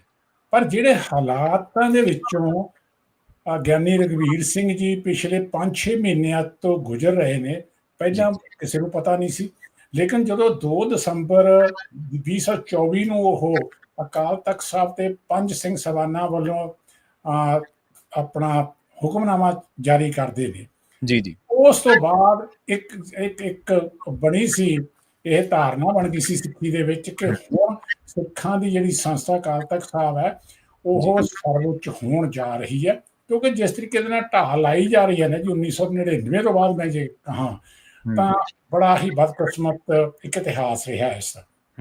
ਜੀ ਜੀ। ਪਰ ਗਿਆਨੀ ਰਘਵੀਰ ਸਿੰਘ ਜੀ ਦਾ ਸਾਨੂੰ ਇੱਕ ਚੀਜ਼ ਇਹ ਸੋਚਣੀ ਚਾਹੀਦੀ ਹੈ ਕਿ ਗਿਆਨੀ ਰਘਵੀਰ ਸਿੰਘ ਜੀ ਕੋਲ 2 ਪਦਵੀਆਂ ਸੀਗੀਆਂ ਜੀ। ਉਹਨਾਂ ਦੀ ਜਿਹੜੀ ਪਦਵੀ ਸੀ ਐਕਚੁਅਲੀ ਉਹ ਹੈੱਡ ਗ੍ਰੰਥੀ ਦਰਬਾਰ ਸਾਹਿਬ ਦੀ ਸੀਗੀ, ਉਹਨਾਂ ਨੂੰ ਕਾਰਜਕਾਰੀ ਜਥੇਦਾਰ ਲਾਇਆ ਗਿਆ ਸੀਗਾ ਅਕਾਲ ਤਖਤ ਸਾਹਿਬ ਦਾ। ਹਾਂਜੀ। ਤੋ ਇਹਦੇ ਵਿੱਚ ਇੱਕ ਤਾਂ ਮੈਂ ਗੱਲ ਇਹ ਦੱਸ ਦੇਣੀ ਚਾਹੁੰਦਾ ਹੈ ਕਿ 1986 ਤੋਂ ਬਾਅਦ ਹੀ ਲਗਭਗ ਜਿੰਨੇ ਜਥੇਦਾਰ ਲੱਗੇ ਨੇ ਸਾਰੇ ਕਾਰਜਕਾਰੀ ਜਥੇਦਾਰ ਸੀਗੇ। ਠੀਕ ਹੈ, ਪੱਕਾ ਕੋਈ ਨਹੀਂ, ਇਹ ਪੱਕਾ ਨਹੀਂ ਲਾਉਂਦੇ ਸੀ। ਪੱਕਾ ਇਸ ਕਰਕੇ ਨਹੀਂ ਸੀ ਲਾਉਂਦੇ ਕਿਉਂਕਿ ਉਹਨਾਂ ਨੂੰ ਫਿਰ ਕੱਢਣਾ ਬਹੁਤ ਮੁਸ਼ਕਲ ਹੋ ਜਾਣਾ ਸੀ, ਜੋ ਵੀ ਕੁਝ ਸੀਗਾ। ਜੀ ਤੋ ਦੂਸਰੇ ਪਾਸੇ ਜਿਹੜੇ ਹੁਣ ਆ ਜਾਂਦੀ ਹੈ ਗੱਲ ਆਪਣੀ ਕਿ ਸਿੱਖ ਗੁਰਦੁਆਰਾ ਐਕਟ ਦੇ ਵਿੱਚ ਹਾਂਜੀ ਗਿਆਨੀ ਰਘਵੀਰ ਸਿੰਘ ਜੀ ਦੀ ਕੀ ਪੋਜੀਸ਼ਨ ਕੀ ਹੈ, ਕੀ ਸਟੇਚਰ ਕੀ ਹੈਗਾ। ਹੂੰ ਨਾ ਸਿੱਖ ਗੁਰਦੁਆਰਾ ਐਕਟ ਦੇ ਵਿੱਚ ਜਿਹੜਾ ਸ਼ਬਦ ਯੂਜ਼ ਕੀਤਾ ਗਿਆ ਨਾ ਜੀ, ਉਹ ਕੀਤਾ ਗਿਆ ਮਿਨਿਸਟਰ ਤੇ ਹੈਡ ਮਿਨਿਸਟਰਸ। ਠੀਕ ਹੈ ਜੀ। ਕਿਤੇ ਵੀ ਗ੍ਰੰਥੀ ਜਾਂ ਹੈਡ ਗ੍ਰੰਥੀ ਸ਼ਬਦ ਨਹੀਂ ਯੂਜ਼ ਕੀਤਾ ਹੋਇਆ ਹੈਗਾ। ਹੂੰ ਇਹ ਬੜੀ ਇੰਪੋਰਟੈਂਟ ਚੀਜ਼ ਹੈ। ਜੀ ਲੇਕਿਨ ਗ੍ਰੰਥੀ ਔਰ ਹੈਡ ਗ੍ਰੰਥੀ ਦੇ ਤੌਰ ਤੇ ਹੀ ਇਹਨਾਂ ਸ਼ਬਦਾਂ ਨੂੰ ਵਰਤਿਆ ਗਿਆ ਹਮੇਸ਼ਾ ਦੇ ਲਈ। ਜੀ ਜੀ ਨਾ ਇਹਨਾਂ ਦੀ ਹੁਣ ਇਹਨਾਂ ਦੀ ਜਿਹੜੀ ਨਿਯੁਕਤੀ ਕੀਤੀ ਜਾਂਦੀ ਹੈ, ਜਦੋਂ ਗ੍ਰੰਥੀ ਸਾਹਿਬਾਨ ਬਣਦੇ ਨੇ ਤਾਂ ਇੱਕ ਕਮੇਟੀ ਬਣਾਈ ਜਾਂਦੀ ਹੈ। ਕਮੇਟੀ ਤੋਂ ਬਾਅਦ ਉਹਨਾਂ ਦੀ ਸਿਲੈਕਸ਼ਨ ਕੀਤੀ ਜਾਂਦੀ ਹੈ। ਕਹਿਣ ਦਾ ਭਾਵ ਇਹ ਹੈ ਵੀ ਜਿਸ ਤਰੀਕੇ ਦੇ ਨਾਲ ਕਿਸੇ EMPLOYEE ਨੂੰ ਰੱਖਿਆ ਜਾਂਦਾ ਜਾਂ ਕਿਸੇ ਆਫੀਸਰ ਨੂੰ ਰੱਖਿਆ ਜਾਂਦਾ। ਹੁਣ ਮੈਂ ਸ਼ਬਦ ਆਫੀਸਰ ਇਸ ਕਰਕੇ ਕਹਿ ਰਿਹਾ ਕਿ ਆਮ ਤੌਰ ਤੇ ਬਾਕੀ ਹੋਰ ਅਦਾਰਿਆਂ ਦੇ ਵਿੱਚ ਆਫੀਸਰ ਸ਼ਬਦ ਹੁੰਦਾ। ਹੁਣ ਇੱਥੇ ਸ਼ਬਦ ਕੀ ਯੂਜ਼ ਕੀਤਾ ਹੋਇਆ? ਇੱਥੇ ਸ਼ਬਦ ਯੂਜ਼ ਕੀਤਾ ਹੋਇਆ ਮਿਨਿਸਟਰ ਤੇ ਹੈਡ ਮਿਨਿਸਟਰਸ। ਗ੍ਰੰਥੀ ਹੈਡ ਗ੍ਰੰਥੀ ਦੇ ਤੌਰ ਤੇ ਆਪਾਂ ਉਹਨੂੰ ਲੈ ਰਹੇ ਹਾਂ। ਤਾਂ ਗਿਆਨੀ ਰਘਵੀਰ ਸਿੰਘ ਜੀ ਦੀ ਜਿਹੜੀ ਅਸਲ ਪਦਵੀ ਸੀਗੀ ਉਹ ਸੀਗੀ ਹੈਡ ਗ੍ਰੰਥੀ ਦੇ ਤੌਰ ਤੇ। ਕਾਰਜਕਾਰੀ ਤੌਰ ਤੇ ਉਹਨਾਂ ਨੂੰ ਲਾਇਆ ਗਿਆ ਸੀ ਜਥੇਦਾਰ। ਠੀਕ ਹੈ ਜੀ। ਉਹਨਾਂ ਨੇ ਆਪਣਾ ਇੱਕ ਜਲਾਓ ਜਿਹੜਾ ਕਿ ਸਾਰੀ ਸਿੱਖ ਕੌਮ ਚਾਹੁੰਦੀ ਸੀ ਅਕਾਲ ਤਖਤ ਜਥੇਦਾਰ ਕੋਲੋਂ, ਉਹ 2 ਦਸੰਬਰ 2024 ਨੂੰ ਕੀਤਾ। ਤਾਂ ਉਸ ਤੋਂ ਜਿਹੜੀਆਂ ਪਾਵਰ ਦੇ ਵਿੱਚ ਸੀ, ਜਿਹੜੀਆਂ ਕੰਟਰੋਲ ਕਰ ਰਹੀਆਂ ਸੀਗੀਆਂ ਇਹ ਸਾਰੀ ਪੋਜੀਸ਼ਨ ਨੂੰ, ਹਾਂਜੀ ਬੜਾ ਝਟਕਾ ਲੱਗਿਆ। ਠੀਕ ਹੈ। ਔਰ ਆਪਾਂ ਨੂੰ ਸਾਰਿਆਂ ਨੂੰ ਪਤਾ ਕਿ ਕਿਸ ਤਰੀਕੇ ਦੇ ਨਾਲ ਰਾਜਨੀਤੀ ਦੇ ਥੱਲੇ SGPC ਨੂੰ ਚਲਾਇਆ ਜਾ ਰਿਹਾ, ਔਰ SGPC ਕਿਸ ਤਰੀਕੇ ਦੇ ਨਾਲ ਟੂਲ ਬਣ ਕੇ ਇੱਕ ਪਾਰਟੀ ਦੇ ਅੰਡਰ ਕੰਮ ਕਰ ਰਹੀ ਹੈ। ਚਾਹੇ ਉਹ ਪ੍ਰਧਾਨ ਹੋਣ, ਉਹਨਾਂ ਦਾ ਆਪਣਾ ਸਟੇਚਰ ਕੁਝ ਨਹੀਂ ਹੈਗਾ। ਕੋਈ ਹੁਣ ਆਪਾਂ ਜੇ ਦੇਖੀਏ ਤਾਂ ਇਹ ਡਿਫਰੈਂਟ ਇੱਕ ਕਿਸਮ ਦੀ SGPC ਹੈ ਕਿ 2011 ਦੀ ਚੁਣੀ ਹੋਈ ਹੈ। ਉਸ ਤੋਂ ਬਾਅਦ ਇਲੈਕਸ਼ਨ ਹੀ ਨਹੀਂ ਹੋਈ, ਜਦ ਕਿ ਹਰ 5 ਸਾਲ ਤੋਂ ਬਾਅਦ ਇਹਦੀ ਇਲੈਕਸ਼ਨ ਹੋਣੀ ਜ਼ਰੂਰੀ ਸੀਗੀ। ਹਾਂਜੀ ਔਰ ਉਹਦੇ ਵਿੱਚ ਇੱਕ ਬਹਾਨਾ ਬਣਾ ਲਿੱਤਾ ਗਿਆ ਉਸ ਟਾਈਮ ਤੋਂ ਹੀ ਕਿ ਜੀ ਇੱਕ ਆਪਣੀ ਫੈਡਰੇਸ਼ਨ ਸੀਗੀ ਉਹਨਾਂ ਦੀ, ਉਹਨਾਂ ਦਾ ਜਿਹੜਾ ਸਹਿਜਧਾਰੀ ਫੈਡਰੇਸ਼ਨ ਦੇ ਵੱਲੋਂ ਕੇਸ ਕਰਕੇ ਸਟੇਜ ਆ ਲੈ ਕੇ ਉਹਨੂੰ ਬਾਅਦ ਦੇ ਵਿੱਚ ਇਹ ਖੁਦ ਅੰਦਰੋਂ ਸਪੋਰਟ ਕਰਦੇ ਰਹੇ ਕਿ ਸਾਨੂੰ ਇਲੈਕਸ਼ਨ ਨਾ ਕਰਵਾਉਣੀ ਪਵੇ, ਜਿਹੜੀ ਅਸਲੀਅਤ ਹੈ ਇਹ। ਜਿਹੜੀ ਅਸਲੀਅਤ ਤੇ ਉਸ ਤੋਂ ਬਾਅਦ ਕੀ ਹੈ ਕਿ ਹੁਣ ਜਦੋਂ ਇਹਨਾਂ ਨੂੰ ਜਿਹੜਾ ਕਾਰਜਕਾਰੀ ਜਥੇਦਾਰ ਤੋਂ ਲਾਤਾ, ਇੱਥੇ 2 ਚੀਜ਼ਾਂ ਸਾਨੂੰ ਬੜੀ ਸੋਚਣ ਦੀ ਲੋੜ ਹੈ। ਠੀਕ ਹੈ। ਇਹ ਕਹਿੰਦੇ ਸੀ ਪਰਸੋਂ ਦੇ ਜਦੋਂ ਦਾ ਪਤਾ ਲੱਗਿਆ, ਹਾਲਾਂਕਿ ਕੇਸ ਤਾਂ 7-8 ਤਰੀਕ ਦਾ ਕੀਤਾ ਹੋਇਆ ਸੀ, ਕੇਵਿਟ ਫਾਈਲ ਕੀਤੀ ਸੀ ਐਕਚੁਅਲੀ। ਜੋ ਪਤਾ ਲੱਗਿਆ, ਕੇਵਿਟ ਦਾ ਮਤਲਬ ਹੁੰਦਾ ਕਿ ਸਾਡੇ ਕੋਲ ਲਾ ਦੇ ਵਿੱਚ ਪ੍ਰੋਵੀਜ਼ਨ ਹੈ ਕਿ ਜੇ ਮੇਰੇ ਉਲਟ ਕੋਈ ਗੱਲ ਕਰਦੇ ਨੇ ਤਾਂ ਮੇਰੇ ਤੋਂ ਬਿਨਾਂ ਪੁੱਛੇ ਕੋਈ ਨਾ ਕੀਤੀ ਜਾਵੇ, ਅਦਾਲਤ ਮੇਰੀ ਪਹਿਲਾਂ ਸੁਣੇ ਮੇਰੀ। ਹਾਂਜੀ, ਇੱਕ ਮੇਰੇ ਮਨ ਦੇ ਵਿੱਚ, ਜ਼ਿਹਨ ਦੇ ਵਿੱਚ ਇੱਕ ਸਵਾਲ ਬੜਾ ਵਾਰ-ਵਾਰ ਘੁੰਮ ਰਿਹਾ ਪ੍ਰੋਫੈਸਰ ਸਾਹਿਬ, ਜਦੋਂ ਤੋਂ ਇਹ ਮਾਮਲੇ ਬਾਰੇ ਮੈਨੂੰ ਪਤਾ ਲੱਗਿਆ ਕਿ ਸਿੰਘ ਸਾਹਿਬਾਨ, ਜਿਵੇਂ ਤੁਸੀਂ ਕਿਹਾ ਵੀ ਉਹਨਾਂ ਨੇ 2 ਦਸੰਬਰ ਵਾਲਾ ਫੈਸਲਾ ਲਿਆ, ਉਹਦੇ ਤੋਂ ਇੱਕ ਧਿਰ ਨੂੰ ਬੜਾ ਝਟਕਾ ਲੱਗਿਆ। ਆਪਾਂ ਨੂੰ ਪਤਾ ਉਹ ਪਾਵਰਫੁਲ ਧਿਰ ਕਿਹੜੀ ਆ, ਉਹ ਪਰਿਵਾਰ ਕਿਹੜਾ, ਉਹ ਸਾਰਾ ਕੁਝ ਆਪਾਂ ਨੂੰ ਪਤਾ। ਪਰ ਇਹ ਦੂਜੇ ਪਾਸੇ ਜਿਹੜੇ ਸਿੰਘ ਸਾਹਿਬਾਨ ਨੇ, ਗਿਆਨੀ ਰਘਵੀਰ ਸਿੰਘ ਜੀ, ਉਹ ਵੀ ਤਾਂ ਰਹਿਤ ਮਰਿਆਦਾ, ਗੁਰਮਤ ਮਰਿਆਦਾ ਤੋਂ ਚੰਗੀ ਤਰ੍ਹਾਂ ਜਾਣੂ। ਉਹਨਾਂ ਨੂੰ ਪਤਾ ਹੈ ਕਿ ਦੁਨਿਆਵੀ ਅਦਾਲਤਾਂ ਦੇ ਵਿੱਚ ਇਸ ਤਰ੍ਹਾਂ ਨਹੀਂ ਜਾਇਆ ਜਾ ਸਕਦਾ, ਕਿ ਉਹਨਾਂ ਤੇ ਵੀ ਕੱਲ ਨੂੰ ਸਵਾਲੀਆ ਚਿੰਨ੍ਹ ਖੜਾ ਹੋਊਗਾ, ਉਹਨਾਂ ਨੂੰ ਜਵਾਬਦੇਹ ਬਣਾਇਆ ਜਾਊਗਾ ਵੀ ਤੁਸੀਂ ਖੁਦ ਏਡੀ ਉੱਚੀ ਪਦਵੀ ਤੇ ਹੋ ਕੇ, ਖੁਦ ਉਸ ਸਿਧਾਂਤ ਤੋਂ ਜਾਣੂ ਹੋ ਕੇ ਤੁਸੀਂ ਦੁਨਿਆਵੀ ਅਦਾਲਤਾਂ ਦੇ ਵੱਲ ਜਾ ਰਹੇ ਹੋ। ਪ੍ਰਵੀਨ ਜੀ, ਇਹ 2 ਥਿਊਰੀਆਂ ਆਪਣੀਆਂ ਆਪਾਂ ਡਿਵੈਲਪ ਕਰ ਸਕਦੇ ਹਾਂ। ਠੀਕ ਹੈ ਜੀ। ਕਿ ਜੇ ਇਸ ਨੂੰ ਅਸੀਂ ਨਿਰੋਲ ਧਾਰਮਿਕ ਤੌਰ ਤੇ ਲਈਏ, ਹਾਂਜੀ, ਉਸ ਪਦਵੀ ਜੋ ਪੁਰਾਣੇ ਸਮੇਂ ਤੋਂ ਪਦਵੀ ਚੱਲਦੀ ਆ ਰਹੀ ਸੀ ਉਸ ਨੂੰ ਲਈਏ, ਹਾਂਜੀ, ਬਿਲਕੁਲ ਇਹ ਦੁੱਖ ਲੱਗਦਾ ਇਸ ਗੱਲ ਦਾ ਕਿ ਇੱਕ ਆਪਣਾ ਦਰਬਾਰ ਸਾਹਿਬ ਦੇ ਹੈਡ ਗ੍ਰੰਥੀ ਸਾਹਿਬਾਨ ਜਾਂ ਮੁੱਖ ਗ੍ਰੰਥੀ ਸਾਹਿਬਾਨ ਕੋਰਟ ਦਾ ਦਰਵਾਜ਼ਾ ਖੜਕਾਉਣ। ਹਾਂਜੀ ਹਾਂਜੀ, ਬਿਲਕੁਲ। ਸਾਨੂੰ ਇਹ ਸਮਝਣ ਦੀ ਲੋੜ ਪੈਂਦੀ ਹੈ ਇੱਥੇ ਕਿ ਉਹਨਾਂ ਨੂੰ ਜਾਣਾ ਕਿਉਂ ਪਿਆ, ਕਿਹਨਾਂ ਹਾਲਾਤਾਂ ਦੇ ਕੋਲ, ਕੀ ਉਹਨਾਂ ਦੀ ਮਾਨਸਿਕ ਪੀੜਾ ਸੀਗੀ। ਜੀ ਜੀ ਜੀ, ਸਰਕਮਸਟੈਂਸਸ ਸੀ ਜਿਨ੍ਹਾਂ ਨੇ ਉਹਨਾਂ ਨੂੰ ਇਸ ਲੈਵਲ ਤੇ ਕੰਪੈਲ ਕੀਤਾ। ਉਹਦਾ ਜੇ ਪਿਛੋਕੜ ਤੁਸੀਂ ਆਪਾਂ ਹੁਣ ਦੇਖ ਲਈਏ ਤਾਂ ਇਹ ਪਿਛੋਕੜ ਹੈ ਕਿ ਆਪਾਂ ਕਹਿੰਦੇ ਸਿੱਖ ਪੰਥ ਜੀ, ਸਿੱਖ ਪੰਥ ਦੀ ਇਹ ਪਹਿਲੀ ਗੱਲ ਇਹ ਹੈ ਕਿ ਜਦੋਂ ਹੁਣ ਇਹਨਾਂ ਦੀ ਜਿਹੜੀ ਪਦਵੀ ਹੈ, ਆਪਣਾ ਗ੍ਰੰਥੀ ਜਾਂ ਹੈਡ ਗ੍ਰੰਥੀ ਸਾਹਿਬਾਨ ਦੀ, ਉਹ ਨਿਯਮਾਂ ਦੇ ਅਧੀਨ ਆਉਂਦੀ ਹੈ ਸਿੱਖ ਗੁਰਦੁਆਰਾ ਐਕਟ ਦੇ ਅੰਡਰ। ਠੀਕ ਹੈ ਜੀ। ਇੱਕ EMPLOYEE ਦੇ ਤੌਰ ਤੇ ਨੇ। ਔਰ ਤੁਸੀਂ ਹੈਰਾਨ ਹੋ ਜਾਓਗੇ, ਸਾਨੂੰ ਬਹੁਤ ਹੀ ਵੱਡਾ ਇੱਕ ਧੱਕਾ ਲੱਗਦਾ ਜਦੋਂ ਸਿੱਖ ਗੁਰਦੁਆਰਾ ਐਕਟ ਪੜ੍ਹਦੇ ਹਾਂ ਕਿ ਜੋ ਵੀ EMPLOYEE ਨੇ, ਚਾਹੇ ਉਹ ਗ੍ਰੰਥੀ ਨੇ, ਹੈਡ ਗ੍ਰੰਥੀ ਨੇ, ਸੈਕਟਰੀ ਨੇ ਜਾਂ ਬਾਕੀ ਵੀ ਕੋਈ ਹੈਗੇ ਨੇ, ਉਹਨਾਂ ਨੂੰ ਸਰਵੈਂਟ ਦੇ ਤੌਰ ਤੇ ਟ੍ਰੀਟ ਕੀਤਾ ਜਾਂਦਾ ਹੈ। ਹੁਣ ਤੁਸੀਂ ਕਹੋਗੇ ਜੀ ਸਰਵੈਂਟ ਇੱਕ ਨੌਕਰ ਹੈ ਨਾ, ਸਰਵੈਂਟ ਤਾਂ ਮੀਨ ਜੇ ਪੰਜਾਬੀ ਚ ਲੈਣਾ ਤਾਂ ਇੱਕ ਨੌਕਰ ਹੈ। ਆਮ ਤੌਰ ਤੇ ਕਾਨੂੰਨ ਦੇ ਵਿੱਚ ਜਿੱਥੇ ਸਰਵਿਸ ਲਾ ਹੈਗਾ, ਜਿੱਥੇ ਕੋਈ ਵੀ ਸਰਵਿਸ ਲਾ ਲਾਗੂ ਹੁੰਦਾ, ਉੱਥੇ ਹਮੇਸ਼ਾ ਇੰਪਲਾਈ ਸ਼ਬਦ ਯੂਜ਼ ਕੀਤਾ ਜਾਂਦਾ ਹੈ। ਜੀ ਜੀ। ਪਰ 69 ਸੈਕਸ਼ਨ ਹੈ, ਜਿਹੜੀ 69 ਸੈਕਸ਼ਨ ਹੈ ਸਿੱਖ ਗੁਰਦੁਆਰਾ ਐਕਟ ਦੀ, ਉਹਦੇ ਵਿੱਚ ਸ਼ਬਦ ਸਰਵੈਂਟ ਆਫ ਦਾ ਬੋਰਡ ਲਿਖਿਆ ਹੋਇਆ ਹੈ। ਠੀਕ ਹੈ। ਇਹ ਜਿਨ੍ਹਾਂ ਨੂੰ ਸਸਪੈਂਡ ਕੀਤਾ ਜਾਂਦਾ ਹੈ, ਜਾਂ ਜਿੱਦਾਂ ਹੁਣ ਤੁਸੀਂ ਗੱਲ ਕੀਤੀ ਸੀ ਦਲਜੀਤ ਸਿੰਘ ਬੇਦੀ ਉਹਨਾਂ ਦੇ ਕੇਸ ਦੀ, ਹਾਂਜੀ ਹਾਂਜੀ, ਉਹ ਵੀ ਤਾਂ ਸੈਕਟਰੀ ਸੀ ਨਾ, ਉਹ ਵੀ ਸੈਕਟਰੀ ਸੀਗੇ, ਉਹ ਵੀ ਇੰਪਲਾਈ ਸੀਗੇ। ਹੂੰ। ਔਰ ਉਹਨਾਂ ਨੂੰ ਵੀ ਜਾ ਕੇ ਕੋਰਟ ਦਾ ਦਰਵਾਜ਼ਾ ਖੜਕਾ ਕੇ ultimately supreme court of India 'ਚ ਜਾ ਕੇ ਕੇਸ ਡਿਸੀਜਨ ਹੋਇਆ ਸੀਗਾ। ਹਾਂਜੀ ਬਿਲਕੁਲ, ਤੇ ਸਵਾਵਾਂ ਬਹਾਲ ਰਹਿ ਗਈਆਂ ਸੀ ਉਹਨਾਂ ਦੀ। ਉਹ 2011 ਦੀ ਗੱਲ ਹੈ, ਜੇ ਮੈਂ ਗਲਤ ਨਾ ਹੋਵਾਂ। ਹਾਂਜੀ ਹਾਂਜੀ ਬਿਲਕੁਲ। ਉਹਨਾਂ ਨੂੰ ਜਦੋਂ ਪਹਿਲੇ ਸੀਗੇ ਕਮੇਟੀ ਨੇ ਉਹਨਾਂ ਨੂੰ ਐਗਜ਼ੋਰਨੇਟ ਕਰਤਾ, ਉਹਨਾਂ ਨੂੰ ਦੋਸ਼ ਮੁਕਤ ਕਰਤਾ, ਲੇਕਿਨ ਐਗਜ਼ੀਕਿਊਟਿਵ ਕਮੇਟੀ ਕੋਲ ਗਈ ਗੱਲ ਤੇ ਉਹਨਾਂ ਨੇ ਉਹਨਾਂ ਨੂੰ ਡਿਸਮਿਸ ਕਰਤਾ। ਫਿਰ ਉਹ ਸੁਪਰੀਮ ਕੋਰਟ ਨੇ ਕਿਹਾ ਕਿ ਨਹੀਂ, ਤੁਸੀਂ ਇਹਨਾਂ ਨੂੰ ਇਸ ਤਰੀਕੇ ਨਾਲ ਸਿੱਧਾ ਕੱਢ ਨਹੀਂ ਸਕਦੇ, ਕਿਉਂਕਿ 69 ਸੈਕਸ਼ਨ ਦੇ ਵਿੱਚ ਜਿਹੜੇ ਪ੍ਰੋਵੀਜ਼ਨ ਨੇ ਉਹਨਾਂ ਨੂੰ ਸੁਣਨਾ ਜਾਂ ਕਰਨਾ ਜਾਂ ਲਾ ਲਾਗੂ ਹੋ ਗਿਆ, ਕਾਨੂੰਨ ਲਾਗੂ ਹੋ ਗਿਆ, ਸਿੱਖ ਗੁਰਦੁਆਰਾ ਐਕਟ ਲਾਗੂ ਹੋ ਗਿਆ। ਸੋ ਹੁਣ ਆਪਾਂ ਬਿਲਕੁਲ ਠੀਕ ਹੈ, ਤੁਹਾਡੀ ਗੱਲ ਬੜੀ ਦੁੱਖ ਵਾਲੀ ਗੱਲ ਹੈ, ਮਰਿਆਦਾ ਵਾਲੀ ਗੱਲ ਹੈ, ਸਭ ਕੁਝ ਹੈਗਾ। ਪਰ ਇੱਕ ਆਪਾਂ ਸੋਚ ਕੇ ਦੇਖੋ ਕਿ ਗਿਆਨੀ ਰਘਵੀਰ ਸਿੰਘ ਜੀ ਜਿਸ ਮਾਨਸਿਕ ਪੀੜਤਾ ਦੇ ਵਿੱਚੋਂ ਲੰਘਦੇ ਆ ਰਹੇ ਨੇ, ਕੌਣ ਖੜਿਆ ਪੰਥ ਦੇ ਵਿੱਚ ਉਹਨਾਂ ਨਾਲ। ਜਦੋਂ ਅਕਾਲ ਤਖਤ ਦੇ ਜਥੇਦਾਰ ਸੀ, ਸਾਰਿਆਂ ਨੇ ਬੜੀ ਪ੍ਰਸ਼ੰਸਾ ਕੀਤੀ, ਸਾਰੀਆਂ ਜਥੇਬੰਦੀਆਂ ਨੇ ਬੜੀ ਪ੍ਰਸ਼ੰਸਾ ਕੀਤੀ ਜੀ। ਓਕੇ, ਔਰ ਉਸ ਤੋਂ ਬਾਅਦ ਕਿਸ ਤਰੀਕੇ ਦੇ ਨਾਲ ਪੋਲਿਟਿਕਸ ਖੇਡੀ ਗਈ, ਕਿਸ ਤਰੀਕੇ ਦੇ ਨਾਲ ਪ੍ਰਧਾਨ SGPC ਨੂੰ ਵੀ ਵਰਤਿਆ ਗਿਆ, ਉਹਨਾਂ ਨੇ ਅੱਗੇ ਵਰਤੇ। ਉਸ ਸਿਰਫ ਦੋ ਸੰਸਥਾਵਾਂ ਅੱਗੇ ਆਈਆਂ ਸੀ ਉਸ ਟਾਈਮ ਤੇ ਕਿ ਇਹਨਾਂ ਨੂੰ ਜੀ ਨਹੀਂ ਇਸ ਤਰ੍ਹਾਂ ਕੱਢਿਆ ਜਾਣਾ ਚਾਹੀਦਾ, ਇਹਨਾਂ ਨੂੰ ਤੇ ਗਿਆਨੀ ਹਰਪ੍ਰੀਤ ਸਿੰਘ ਜੀ ਨੂੰ ਇਹਨਾਂ ਨੂੰ ਵਾਪਸ ਲਿੱਤਾ ਜਾਵੇ। ਇੱਕ ਆਈ ਸੀਗੀ ਆਪਣੇ ਨਿਹੰਗ ਸਿੰਘਾਂ ਦੀ ਜਥੇਬੰਦੀ, ਦੂਸਰੀ ਆਈ ਸੀਗੀ ਜਿਹੜੀ ਆਪਣੀ ਦਮਦਮੀ ਟਕਸਾਲ, ਦੋ ਆਈਆਂ ਸੀਗੀਆਂ। ਲੇਕਿਨ ਕਿੱਥੇ ਖੜੀਆਂ, ਕੋਈ ਬਾਅਦ ਦੇ ਵਿੱਚ ਹੋਇਆ। ਜੋ ਕੁਛ SGPC ਨੇ ਕੀਤਾ, ਸਾਰਿਆਂ ਨੇ SGPC ਦੀ ਉਹ ਪ੍ਰੋੜਤਾ ਕੀਤੀ। ਹੁਣ ਜਦੋਂ ਇਹਨਾਂ ਨੂੰ ਪਤਾ ਲੱਗਿਆ, ਕਿਉਂਕਿ 12 ਤਰੀਕ ਨੂੰ ਇਹਨਾਂ ਦੀ ਐਗਜ਼ੈਕਟਿਵ ਕਮੇਟੀ ਦੀ ਮੀਟਿੰਗ ਸੀਗੀ ਜੀ, ਜਦੋਂ ਇਹਨਾਂ ਨੂੰ ਇਸ ਗੱਲ ਦਾ ਪਤਾ ਲੱਗਿਆ ਕਿ ਸਾਡੀ ਐਗਜ਼ੈਕਟਿਵ ਕਮੇਟੀ ਦੇ ਵਿੱਚ ਕਿਤੋਂ ਲੱਗਿਆ ਹੋਣਾ ਪਤਾ ਅੰਦਰ ਬੈਠੇ, ਤਾਂ ਉਹ ਖਦਸ਼ੇ ਨੂੰ ਲੈ ਕੇ ਇਹ ਪਹੁੰਚੇ ਨੇ। ਦੇਖੋ ਇੱਕ ਗੱਲ ਬੜੀ ਪੱਕੀ ਹੈ, ਰੋਜੀ ਰੋਟੀ ਦਾ ਸਵਾਲ ਹੈ, ਔਰ ਦੂਸਰਾ ਕਾਨੂੰਨ ਉਹਨਾਂ ਨੂੰ ਪਾਵਰ ਦਿੰਦਾ ਹੈ, ਰਾਈਟ ਦਿੰਦਾ ਹੈ ਕਿ ਜੇ ਤੁਹਾਡੇ ਨਾਲ ਕੋਈ ਧੱਕਾ ਹੁੰਦਾ ਹੈ ਤੇ ਤੁਸੀਂ ਕੋਰਟ 'ਚ ਜਾ ਸਕਦੇ ਹੋ। ਤੁਸੀਂ ਕਿਹਨਾਂ ਨੇ ਉਹਨਾਂ ਦੀ ਪਦਵੀ ਨੂੰ ਇੰਨਾ ਨੀਵਾਂ ਕੀਤਾ ਕਿ ਪੰਥ ਦੀਆਂ ਜੋ ਉਮੀਦਾਂ ਨੇ ਹੈੱਡ ਗ੍ਰੰਥੀ ਸਾਹਿਬ ਤੋਂ, ਉਹਨਾਂ ਨੂੰ ਨਕਾਰਾ ਕੀਤਾ ਤਾਂ SGPC ਨੇ ਕੀਤਾ, ਤਾਂ ਉਸ ਰਾਜਨੀਤਿਕ ਪਾਰਟੀ ਦੇ ਲੀਡਰਾਂ ਨੇ ਜਿਨ੍ਹਾਂ ਨੇ ਉਹਨਾਂ ਦਾ ਮਜ਼ਾਕ ਖੜਾਇਆ, ਜਿਨ੍ਹਾਂ ਨੇ ਉਹਨਾਂ ਨੂੰ ਇਸ ਲੈਵਲ ਤੇ ਲਿਆਤਾ ਕਿ ਉਹਨਾਂ ਦੀ ਮਜਬੂਰੀ ਹੋ ਗਈ। ਮੈਂ ਫਿਰ ਵੀ ਪ੍ਰਸ਼ੰਸਾ ਕਰਦਾ ਗਿਆਨੀ ਰਘਵੀਰ ਸਿੰਘ ਜੀ ਦੀ ਕਿ ਜੋ ਲੋਕਾਂ ਦੇ ਵਿੱਚ ਪੰਥ ਦੇ ਵਿੱਚ, ਭਾਵੇਂ ਹਾਲਾਂਕਿ ਇਹ ਇੱਕ ਪੰਥ ਦੇ ਤੌਰ ਤੇ ਉਹਨਾਂ ਦਾ ਜਜ਼ਬਾਤੀ ਸ਼ੋਸ਼ਣ ਕੀਤਾ ਗਿਆ, ਪਰ ਉਹਨਾਂ ਨੇ ਉਹਨੂੰ ਵੀ ਐਕਸੈਪਟ ਕਰਕੇ ਇਹ ਆਪਣਾ ਜਿਹੜਾ ਕੇਸ ਹੈ ਉਹ ਵਾਪਸ ਲਿੱਤਾ ਹਾਈ ਕੋਰਟ ਕੋਲੋਂ। ਔਰ ਪਰ ਅੱਜ ਵੀ ਪੋਜੀਸ਼ਨ ਇਹ ਹੈ ਕਿ ਹਾਲੇ ਤੱਕ SGPC ਵਾਲਿਆਂ ਨੇ ਕੋਈ ਉਹਦੇ ਤੇ ਆਪਣਾ, ਮੈਨੂੰ ਨਹੀਂ ਲੱਗਦਾ ਸਿੰਸੀਅਰਲੀ ਕੋਈ ਉਹਨਾਂ ਦੀ ਰਿਸਪੈਕਟ ਕੀਤੀ ਹੈ ਇਸ ਗੱਲ ਦੀ।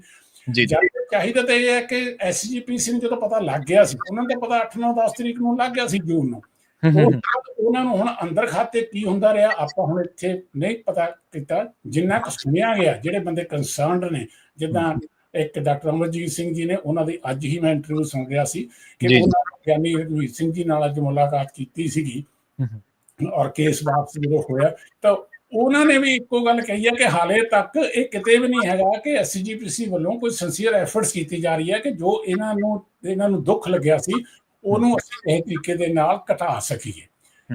ਸੋ ਪ੍ਰਵੀਨ ਜੀ, ਇਹ ਜਿਹੜਾ ਸਿੱਖ ਗੁਰਦੁਆਰਾ ਐਕਟ ਹੈਗਾ, ਇਹਦੇ ਵਿੱਚ ਇਹਨਾਂ ਨੂੰ ਹੁਣ ਜੇ ਆਪਾਂ ਦੇਖਿਆ ਜਾਵੇ ਤਾਂ ਸੈਕਟਰੀ ਦਲਜੀਤ ਸਿੰਘ ਜੀ ਦਾ ਕੇਸ ਸੀ ਜਾਂ ਇਹਨਾਂ ਦਾ ਕੇਸ ਹੈ, ਜਾਂ ਜਿੱਦਾਂ ਗਿਆਨੀ ਹਰਪ੍ਰੀਤ ਸਿੰਘ ਜੀ ਨੂੰ ਕੱਢਿਆ ਗਿਆ, ਉਹਨਾਂ ਨੇ ਤਾਂ ਇਹਨਾਂ ਨੂੰ ਨੌਕਰ ਸਮਝ ਕੇ ਕੱਢਿਆ ਸੈਕਸ਼ਨ 69 ਦੇ ਅੰਡਰ।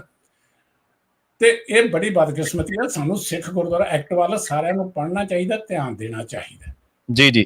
ਅੱਛਾ, ਜਿਹੜਾ ਸਿੱਖ ਗੁਰਦੁਆਰਾ ਐਕਟ ਦਾ ਤੁਸੀਂ ਕਿਹਾ ਵੀ ਆਪਾਂ ਸਾਰਿਆਂ ਨੂੰ ਪੜ੍ਹਨਾ ਚਾਹੀਦਾ ਜਾਂ ਕੀ ਐਕਟ, ਪੂਰਾ ਐਕਟ ਕੀ ਹੈ, ਤੇ ਉਹ ਗੁਰਦੁਆਰਾ ਮੈਨੇਜਮੈਂਟ ਤੇ ਸਿੱਖ ਧਰਮ ਦੇ ਬਾਰੇ ਉਹਦੇ 'ਚ ਕੀ ਵਿਵਸਥਾ ਕੀਤੀ ਗਈ ਹੈ, ਤੇ ਇਸ ਐਕਟ ਦਾ ਪਿਛੋਕੜ ਜ਼ਰੂਰ ਦੱਸਿਓ ਵੀ ਜਦੋਂ ਅੰਗਰੇਜ਼ਾਂ ਦੇ ਨਾਲ ਲੜਾਈ ਸੀ ਸ਼ਾਇਦ 1920 ਦੇ ਵਿੱਚ, ਉਦੋਂ ਉਹਨਾਂ ਦਾ ਕਥਨ ਕੀ ਸੀਗਾ, ਉਦੋਂ ਉਹਨਾਂ ਦੀ ਟਿੱਪਣੀ ਕੀ ਸੀ ਇਸ ਮਾਮਲੇ ਦੇ ਵਿੱਚ?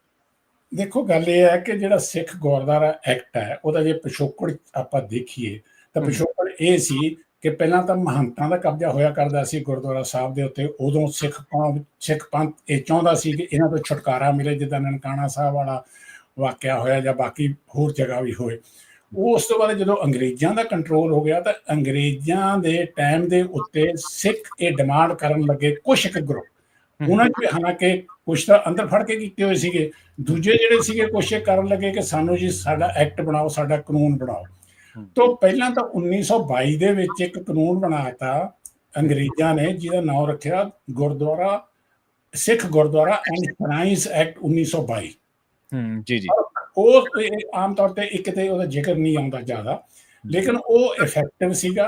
ਉਸ ਨੂੰ 1925 ਦਾ ਜਦੋਂ ਐਕਟ ਪਾਸ ਕੀਤਾ, ਸਿੱਖ ਗੁਰਦੁਆਰਾ ਐਕਟ, ਤਾਂ ਸ਼ਰਾਈਨਸ ਸ਼ਬਦ ਕੱਢਤਾ ਤੇ ਸਿੱਖ ਗੁਰਦੁਆਰਾ ਐਕਟ 1925 ਲਾਗੂ ਕੀਤਾ। ਤਾਂ ਉਸ ਦੇ ਵਿੱਚ ਜਿਹੜਾ ਇਹ ਐਕਟ ਸੀ 1922 ਵਾਲਾ, ਉਹਨੂੰ ਰਿਪੀਲ ਕਰਤਾ, ਜਾਨੀ ਉਹਨੂੰ ਖਤਮ ਕਰਤਾ। ਠੀਕ ਹੈ। ਗੁਰਦੁਆਰਾ ਸਾਹਿਬ ਦੀ ਜਿਹੜੀ ਪਰਿਭਾਸ਼ਾ ਸੀ ਐਕਚੁਅਲੀ ਪ੍ਰਵੀਨ ਜੀ, ਉਹ ਦਿੱਤੀ ਹੋਈ ਸੀ 1922 ਵਾਲੇ ਐਕਟ ਦੇ ਵਿੱਚ ਜੀ। ਔਰ ਉਸ ਵਕਤ ਕਿਹਾ ਗਿਆ ਸੀ ਕਿ ਗੁਰਦੁਆਰਾ ਸਾਹਿਬ ਪਬਲਿਕ ਪਲੇਸ ਤੇ ਵਰਸ਼ਿਪ ਸਿੱਖਾਂ ਦੇ ਲਈ ਕਰਨ ਦੇ ਲਈ ਉਹ ਸਥਾਨ ਨੇ ਜਿੱਥੇ ਗੁਰੂ ਸਾਹਿਬਾਨਾਂ ਦਾ ਆਪਣਾ ਕੋਈ ਜੀਵਨ 'ਚ ਹੋਇਆ ਹੋਵੇ ਜਾਂ ਉਹਨਾਂ ਦੀ ਯਾਦ ਦੇ ਵਿੱਚ ਬਣਿਆ ਹੋਵੇ। ਠੀਕ ਹੈ ਨਾ ਜੀ। ਤੇ ਉਹ ਇੱਕ ਸੈਂਕਟਿਟੀ ਸੀ ਗੁਰਦੁਆਰਾ ਸਾਹਿਬ ਦੀ ਉਸ ਤਰੀਕੇ ਦੇ ਨਾਲ। ਤੇ ਦੂਸਰਾ ਇਹ ਸੀ ਵੀ ਸ਼ਰਾਈਨਸ ਜਿਹੜੇ ਸੀਗੇ ਉਹ ਜਾਂ ਜਿਹੜੇ ਸ਼ਹੀਦ ਸੀ ਉਹਨਾਂ ਦੇ, ਜਾਂ ਜਿਹੜੇ ਸੇਂਟ ਸੀਗੇ ਉਹਨਾਂ ਦੇ ਕਹੀਏ ਆਪਾਂ ਯਾਦ ਦੇ ਵਿੱਚ ਬਣ ਸਕਦੇ ਸੀ, ਜਿੱਦਾਂ ਬਾਬਾ ਦੀਪ ਸਿੰਘ ਪਹਿਲੋ ਜੋ ਸ਼ਹੀਦ ਹੋਏ ਸੀ। ਉਹ ਕਨਸੈਪਟ ਲੈ ਕੇ ਗੁਰਦੁਆਰਾ ਸਾਹਿਬ ਸ਼ਬਦ ਦੀ ਡੈਫੀਨੇਸ਼ਨ ਨਹੀਂ ਹੈਗੀ ਇਸ ਐਕਟ ਦੇ ਵਿੱਚ। ਹੁਣ ਤੁਹਾਡਾ ਜਿਹੜਾ ਕੁਐਸਚਨ ਬਹੁਤ ਰੈਲੇਵੈਂਟ ਹੈ ਕਿ ਸਿੱਖ ਗੁਰਦੁਆਰਾ ਐਕਟ ਹੈ ਕੀ ਹੈ। ਸਿੱਖ ਗੁਰਦੁਆਰਾ ਐਕਟ ਜੇ ਦੇਖਿਆ ਜਾਵੇ ਤਾਂ ਉਹਦੀ ਜਿਹੜਾ ਪ੍ਰੀਐਂਬਲ ਕਹਿ ਲਓ ਜਾਂ ਜਿਹੜਾ ਉਹਦਾ ਮੇਨ ਹੈਗਾ ਗੁਰਦੁਆਰਾ ਐਕਟ ਐਕਸਪਲੇਨ ਕੀਤਾ ਜਾਂਦਾ ਉਹਦੇ ਵਿੱਚ ਇਟਸੈਲਫ, ਉਹ ਇਹ ਕਹਿੰਦਾ ਹੈ ਕਿ ਇਹ ਗੁਰਦੁਆਰਾ ਸਿੱਖ ਗੁਰਦੁਆਰਿਆਂ ਦੀ ਚੰਗੀ ਸੰਭਾਲ ਦੇ ਲਈ ਇੱਕ ਐਕਟ ਪਾਸ ਕੀਤਾ ਜਾ ਰਿਹਾ ਹੈ। ਮੈਂ ਪੜ੍ਹ ਦਵਾਂ ਇੰਗਲਿਸ਼ ਦੇ ਵਿੱਚ, ਮੇਰਾ ਖਿਆਲ ਤਾਂ ਗੱਲ ਜ਼ਿਆਦਾ ਕਲੀਅਰ ਹੋ ਜੂਗੀ। ਇੱਥੇ ਲਿਖਿਆ an act to provide for the better administration of certain Sikh gurdwaras and the inquiries into matters connected therewith. So ਗੁਰਦੁਆਰਿਆਂ ਦੇ ਰਿਲੇਟਡ, ਉਹਨਾਂ ਦੀ ਐਡਮਿਨਿਸਟ੍ਰੇਸ਼ਨ ਦੇ ਰਿਲੇਟਡ, ਉਹਨਾਂ ਦੀ ਮੈਨੇਜਮੈਂਟ ਦੇ ਰਿਲੇਟਡ ਤੇ ਪਾਰਟੀਕੂਲਰਲੀ ਜਿਹੜੀਆਂ ਕਨੈਕਟਡ ਨੇ ਉਹਨਾਂ ਦੇ ਪ੍ਰਾਪਰਟੀਜ਼ ਦਾ, ਕਿਉਂਕਿ ਉਸ ਟਾਈਮ ਤੋਂ ਹੀ ਇਹ ਚੱਲੇ ਆ ਰਿਹਾ ਸੀ ਡਿਸਪਿਊਟ, ਉਹਨਾਂ ਦੇ ਪ੍ਰਾਪਰਟੀਜ਼ ਨੂੰ ਕਿੱਦਾਂ ਕਰਨਾ, ਜਿਹਦੇ ਲਈ ਜੁਡੀਸ਼ੀਅਲ ਕਮਿਸ਼ਨ ਬਣਾਇਆ ਗਿਆ ਐਕਟ ਦੇ ਅੰਡਰ। ਸੋ ਇਹਦੇ ਵਿੱਚ ਕਿਤੇ ਧਾਰਮਿਕ ਧਾਰਨਾ ਦੀ ਗੱਲ ਨਹੀਂ ਕੀਤੀ ਗਈ ਹੈਗੀ ਕਿ ਸਿੱਖ ਧਰਮ ਦੇ ਬਾਰੇ ਵਿੱਚ ਕੋਈ ਇਹ ਕੰਟਰੋਲ ਕਰਨਗੇ। ਸਿੱਖ ਗੁਰਦੁਆਰੇ ਦੇ ਉਹਦੀ ਮੈਨੇਜਮੈਂਟ ਦੇ ਰਿਗਾਰਡਿੰਗ ਇਹ ਕਰਨਗੇ।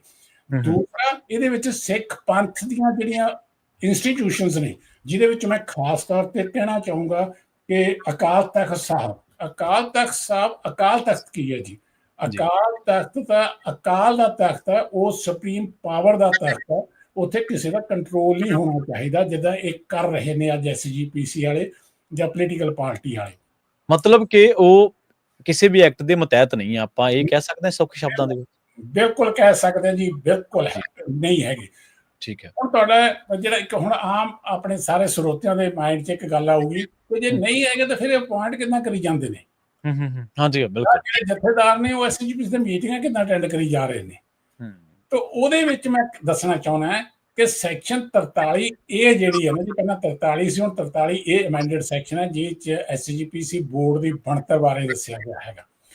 ਉਹਦੇ ਵਿੱਚ ਸ਼ਬਦ ਮਿਨਿਸਟਰ ਤੇ ਹੈਡ ਮਿਨਿਸਟਰ ਸ਼ਬਦ ਯੂਜ਼ ਕੀਤਾ ਹੋਇਆ ਹੈਗਾ। ਠੀਕ ਹੈ ਜੀ। ਇਹ ਤੁਸੀਂ ਇਹ ਦੇਖੋ ਤਾਂ ਸੈਕਸ਼ਨ 43 ਜਿਹੜੀ ਹੈਗੀ ਆ, 43 ਪਹਿਲਾਂ ਤੇ 43 ਬਾਅਦ 'ਚ ਜਿਹੜੀ ਸੈਕਸ਼ਨ ਹੈਗੀ ਆ, ਉਹਦੇ ਵਿੱਚ ਸਾਫ਼ ਲਿਖਿਆ ਗਿਆ ਹੈਗਾ ਕਿ ਜਿਹੜਾ ਬੋਰਡ ਦੇ ਮੈਂਬਰ ਹੋਣਗੇ ਨਾ ਜੀ, ਉਹ ਹੋਣਗੇ head ministers of Shri Akal Takht Sahib ji and ਆਪਣਾ, ਮੈਂ ਤੁਹਾਨੂੰ ਪੜ੍ਹ ਦਿੰਦਾ ਜੀ ਇਹਦਾ ਸੈਕਸ਼ਨ 43 ਤਾਂ ਕਿ ਸਾਰਿਆਂ ਨੂੰ ਇੱਕ ਕਲੈਰਿਟੀ ਹੋ ਜਾਵੇ ਇਸ ਗੱਲ ਦੀ।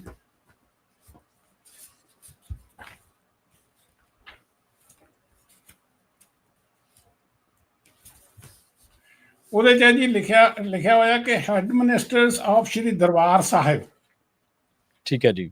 Head ministers of Shri Darbar Sahib. Darbar Sahib and the fourth and the ਤਖਤ ਸ਼੍ਰੀ ਅਕਾਲ ਤਖਤ ਸਾਹਿਬ। ਠੀਕ ਹੈ।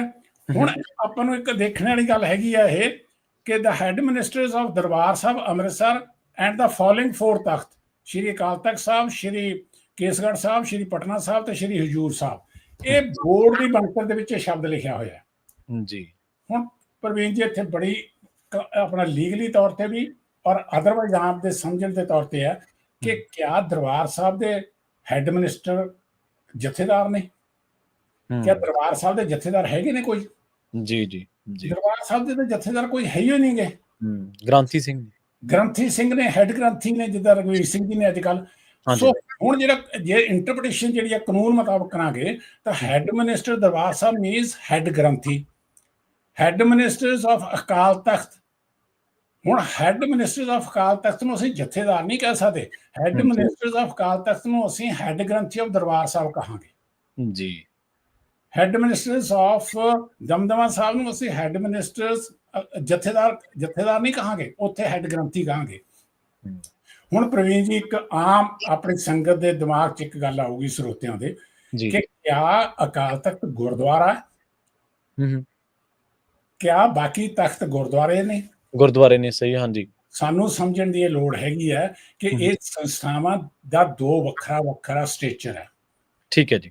ਅਕਾਲ ਤਖਤ ਗੁਰਦੁਆਰਾ ਸਾਹਿਬ ਹੈ, ਉਹਨੂੰ ਨੋਟੀਫਾਈਡ ਕੀਤਾ ਹੋਇਆ ਸੈਕਸ਼ਨ 85 ਦੇ ਵਿੱਚ। ਜੀ ਜੀ।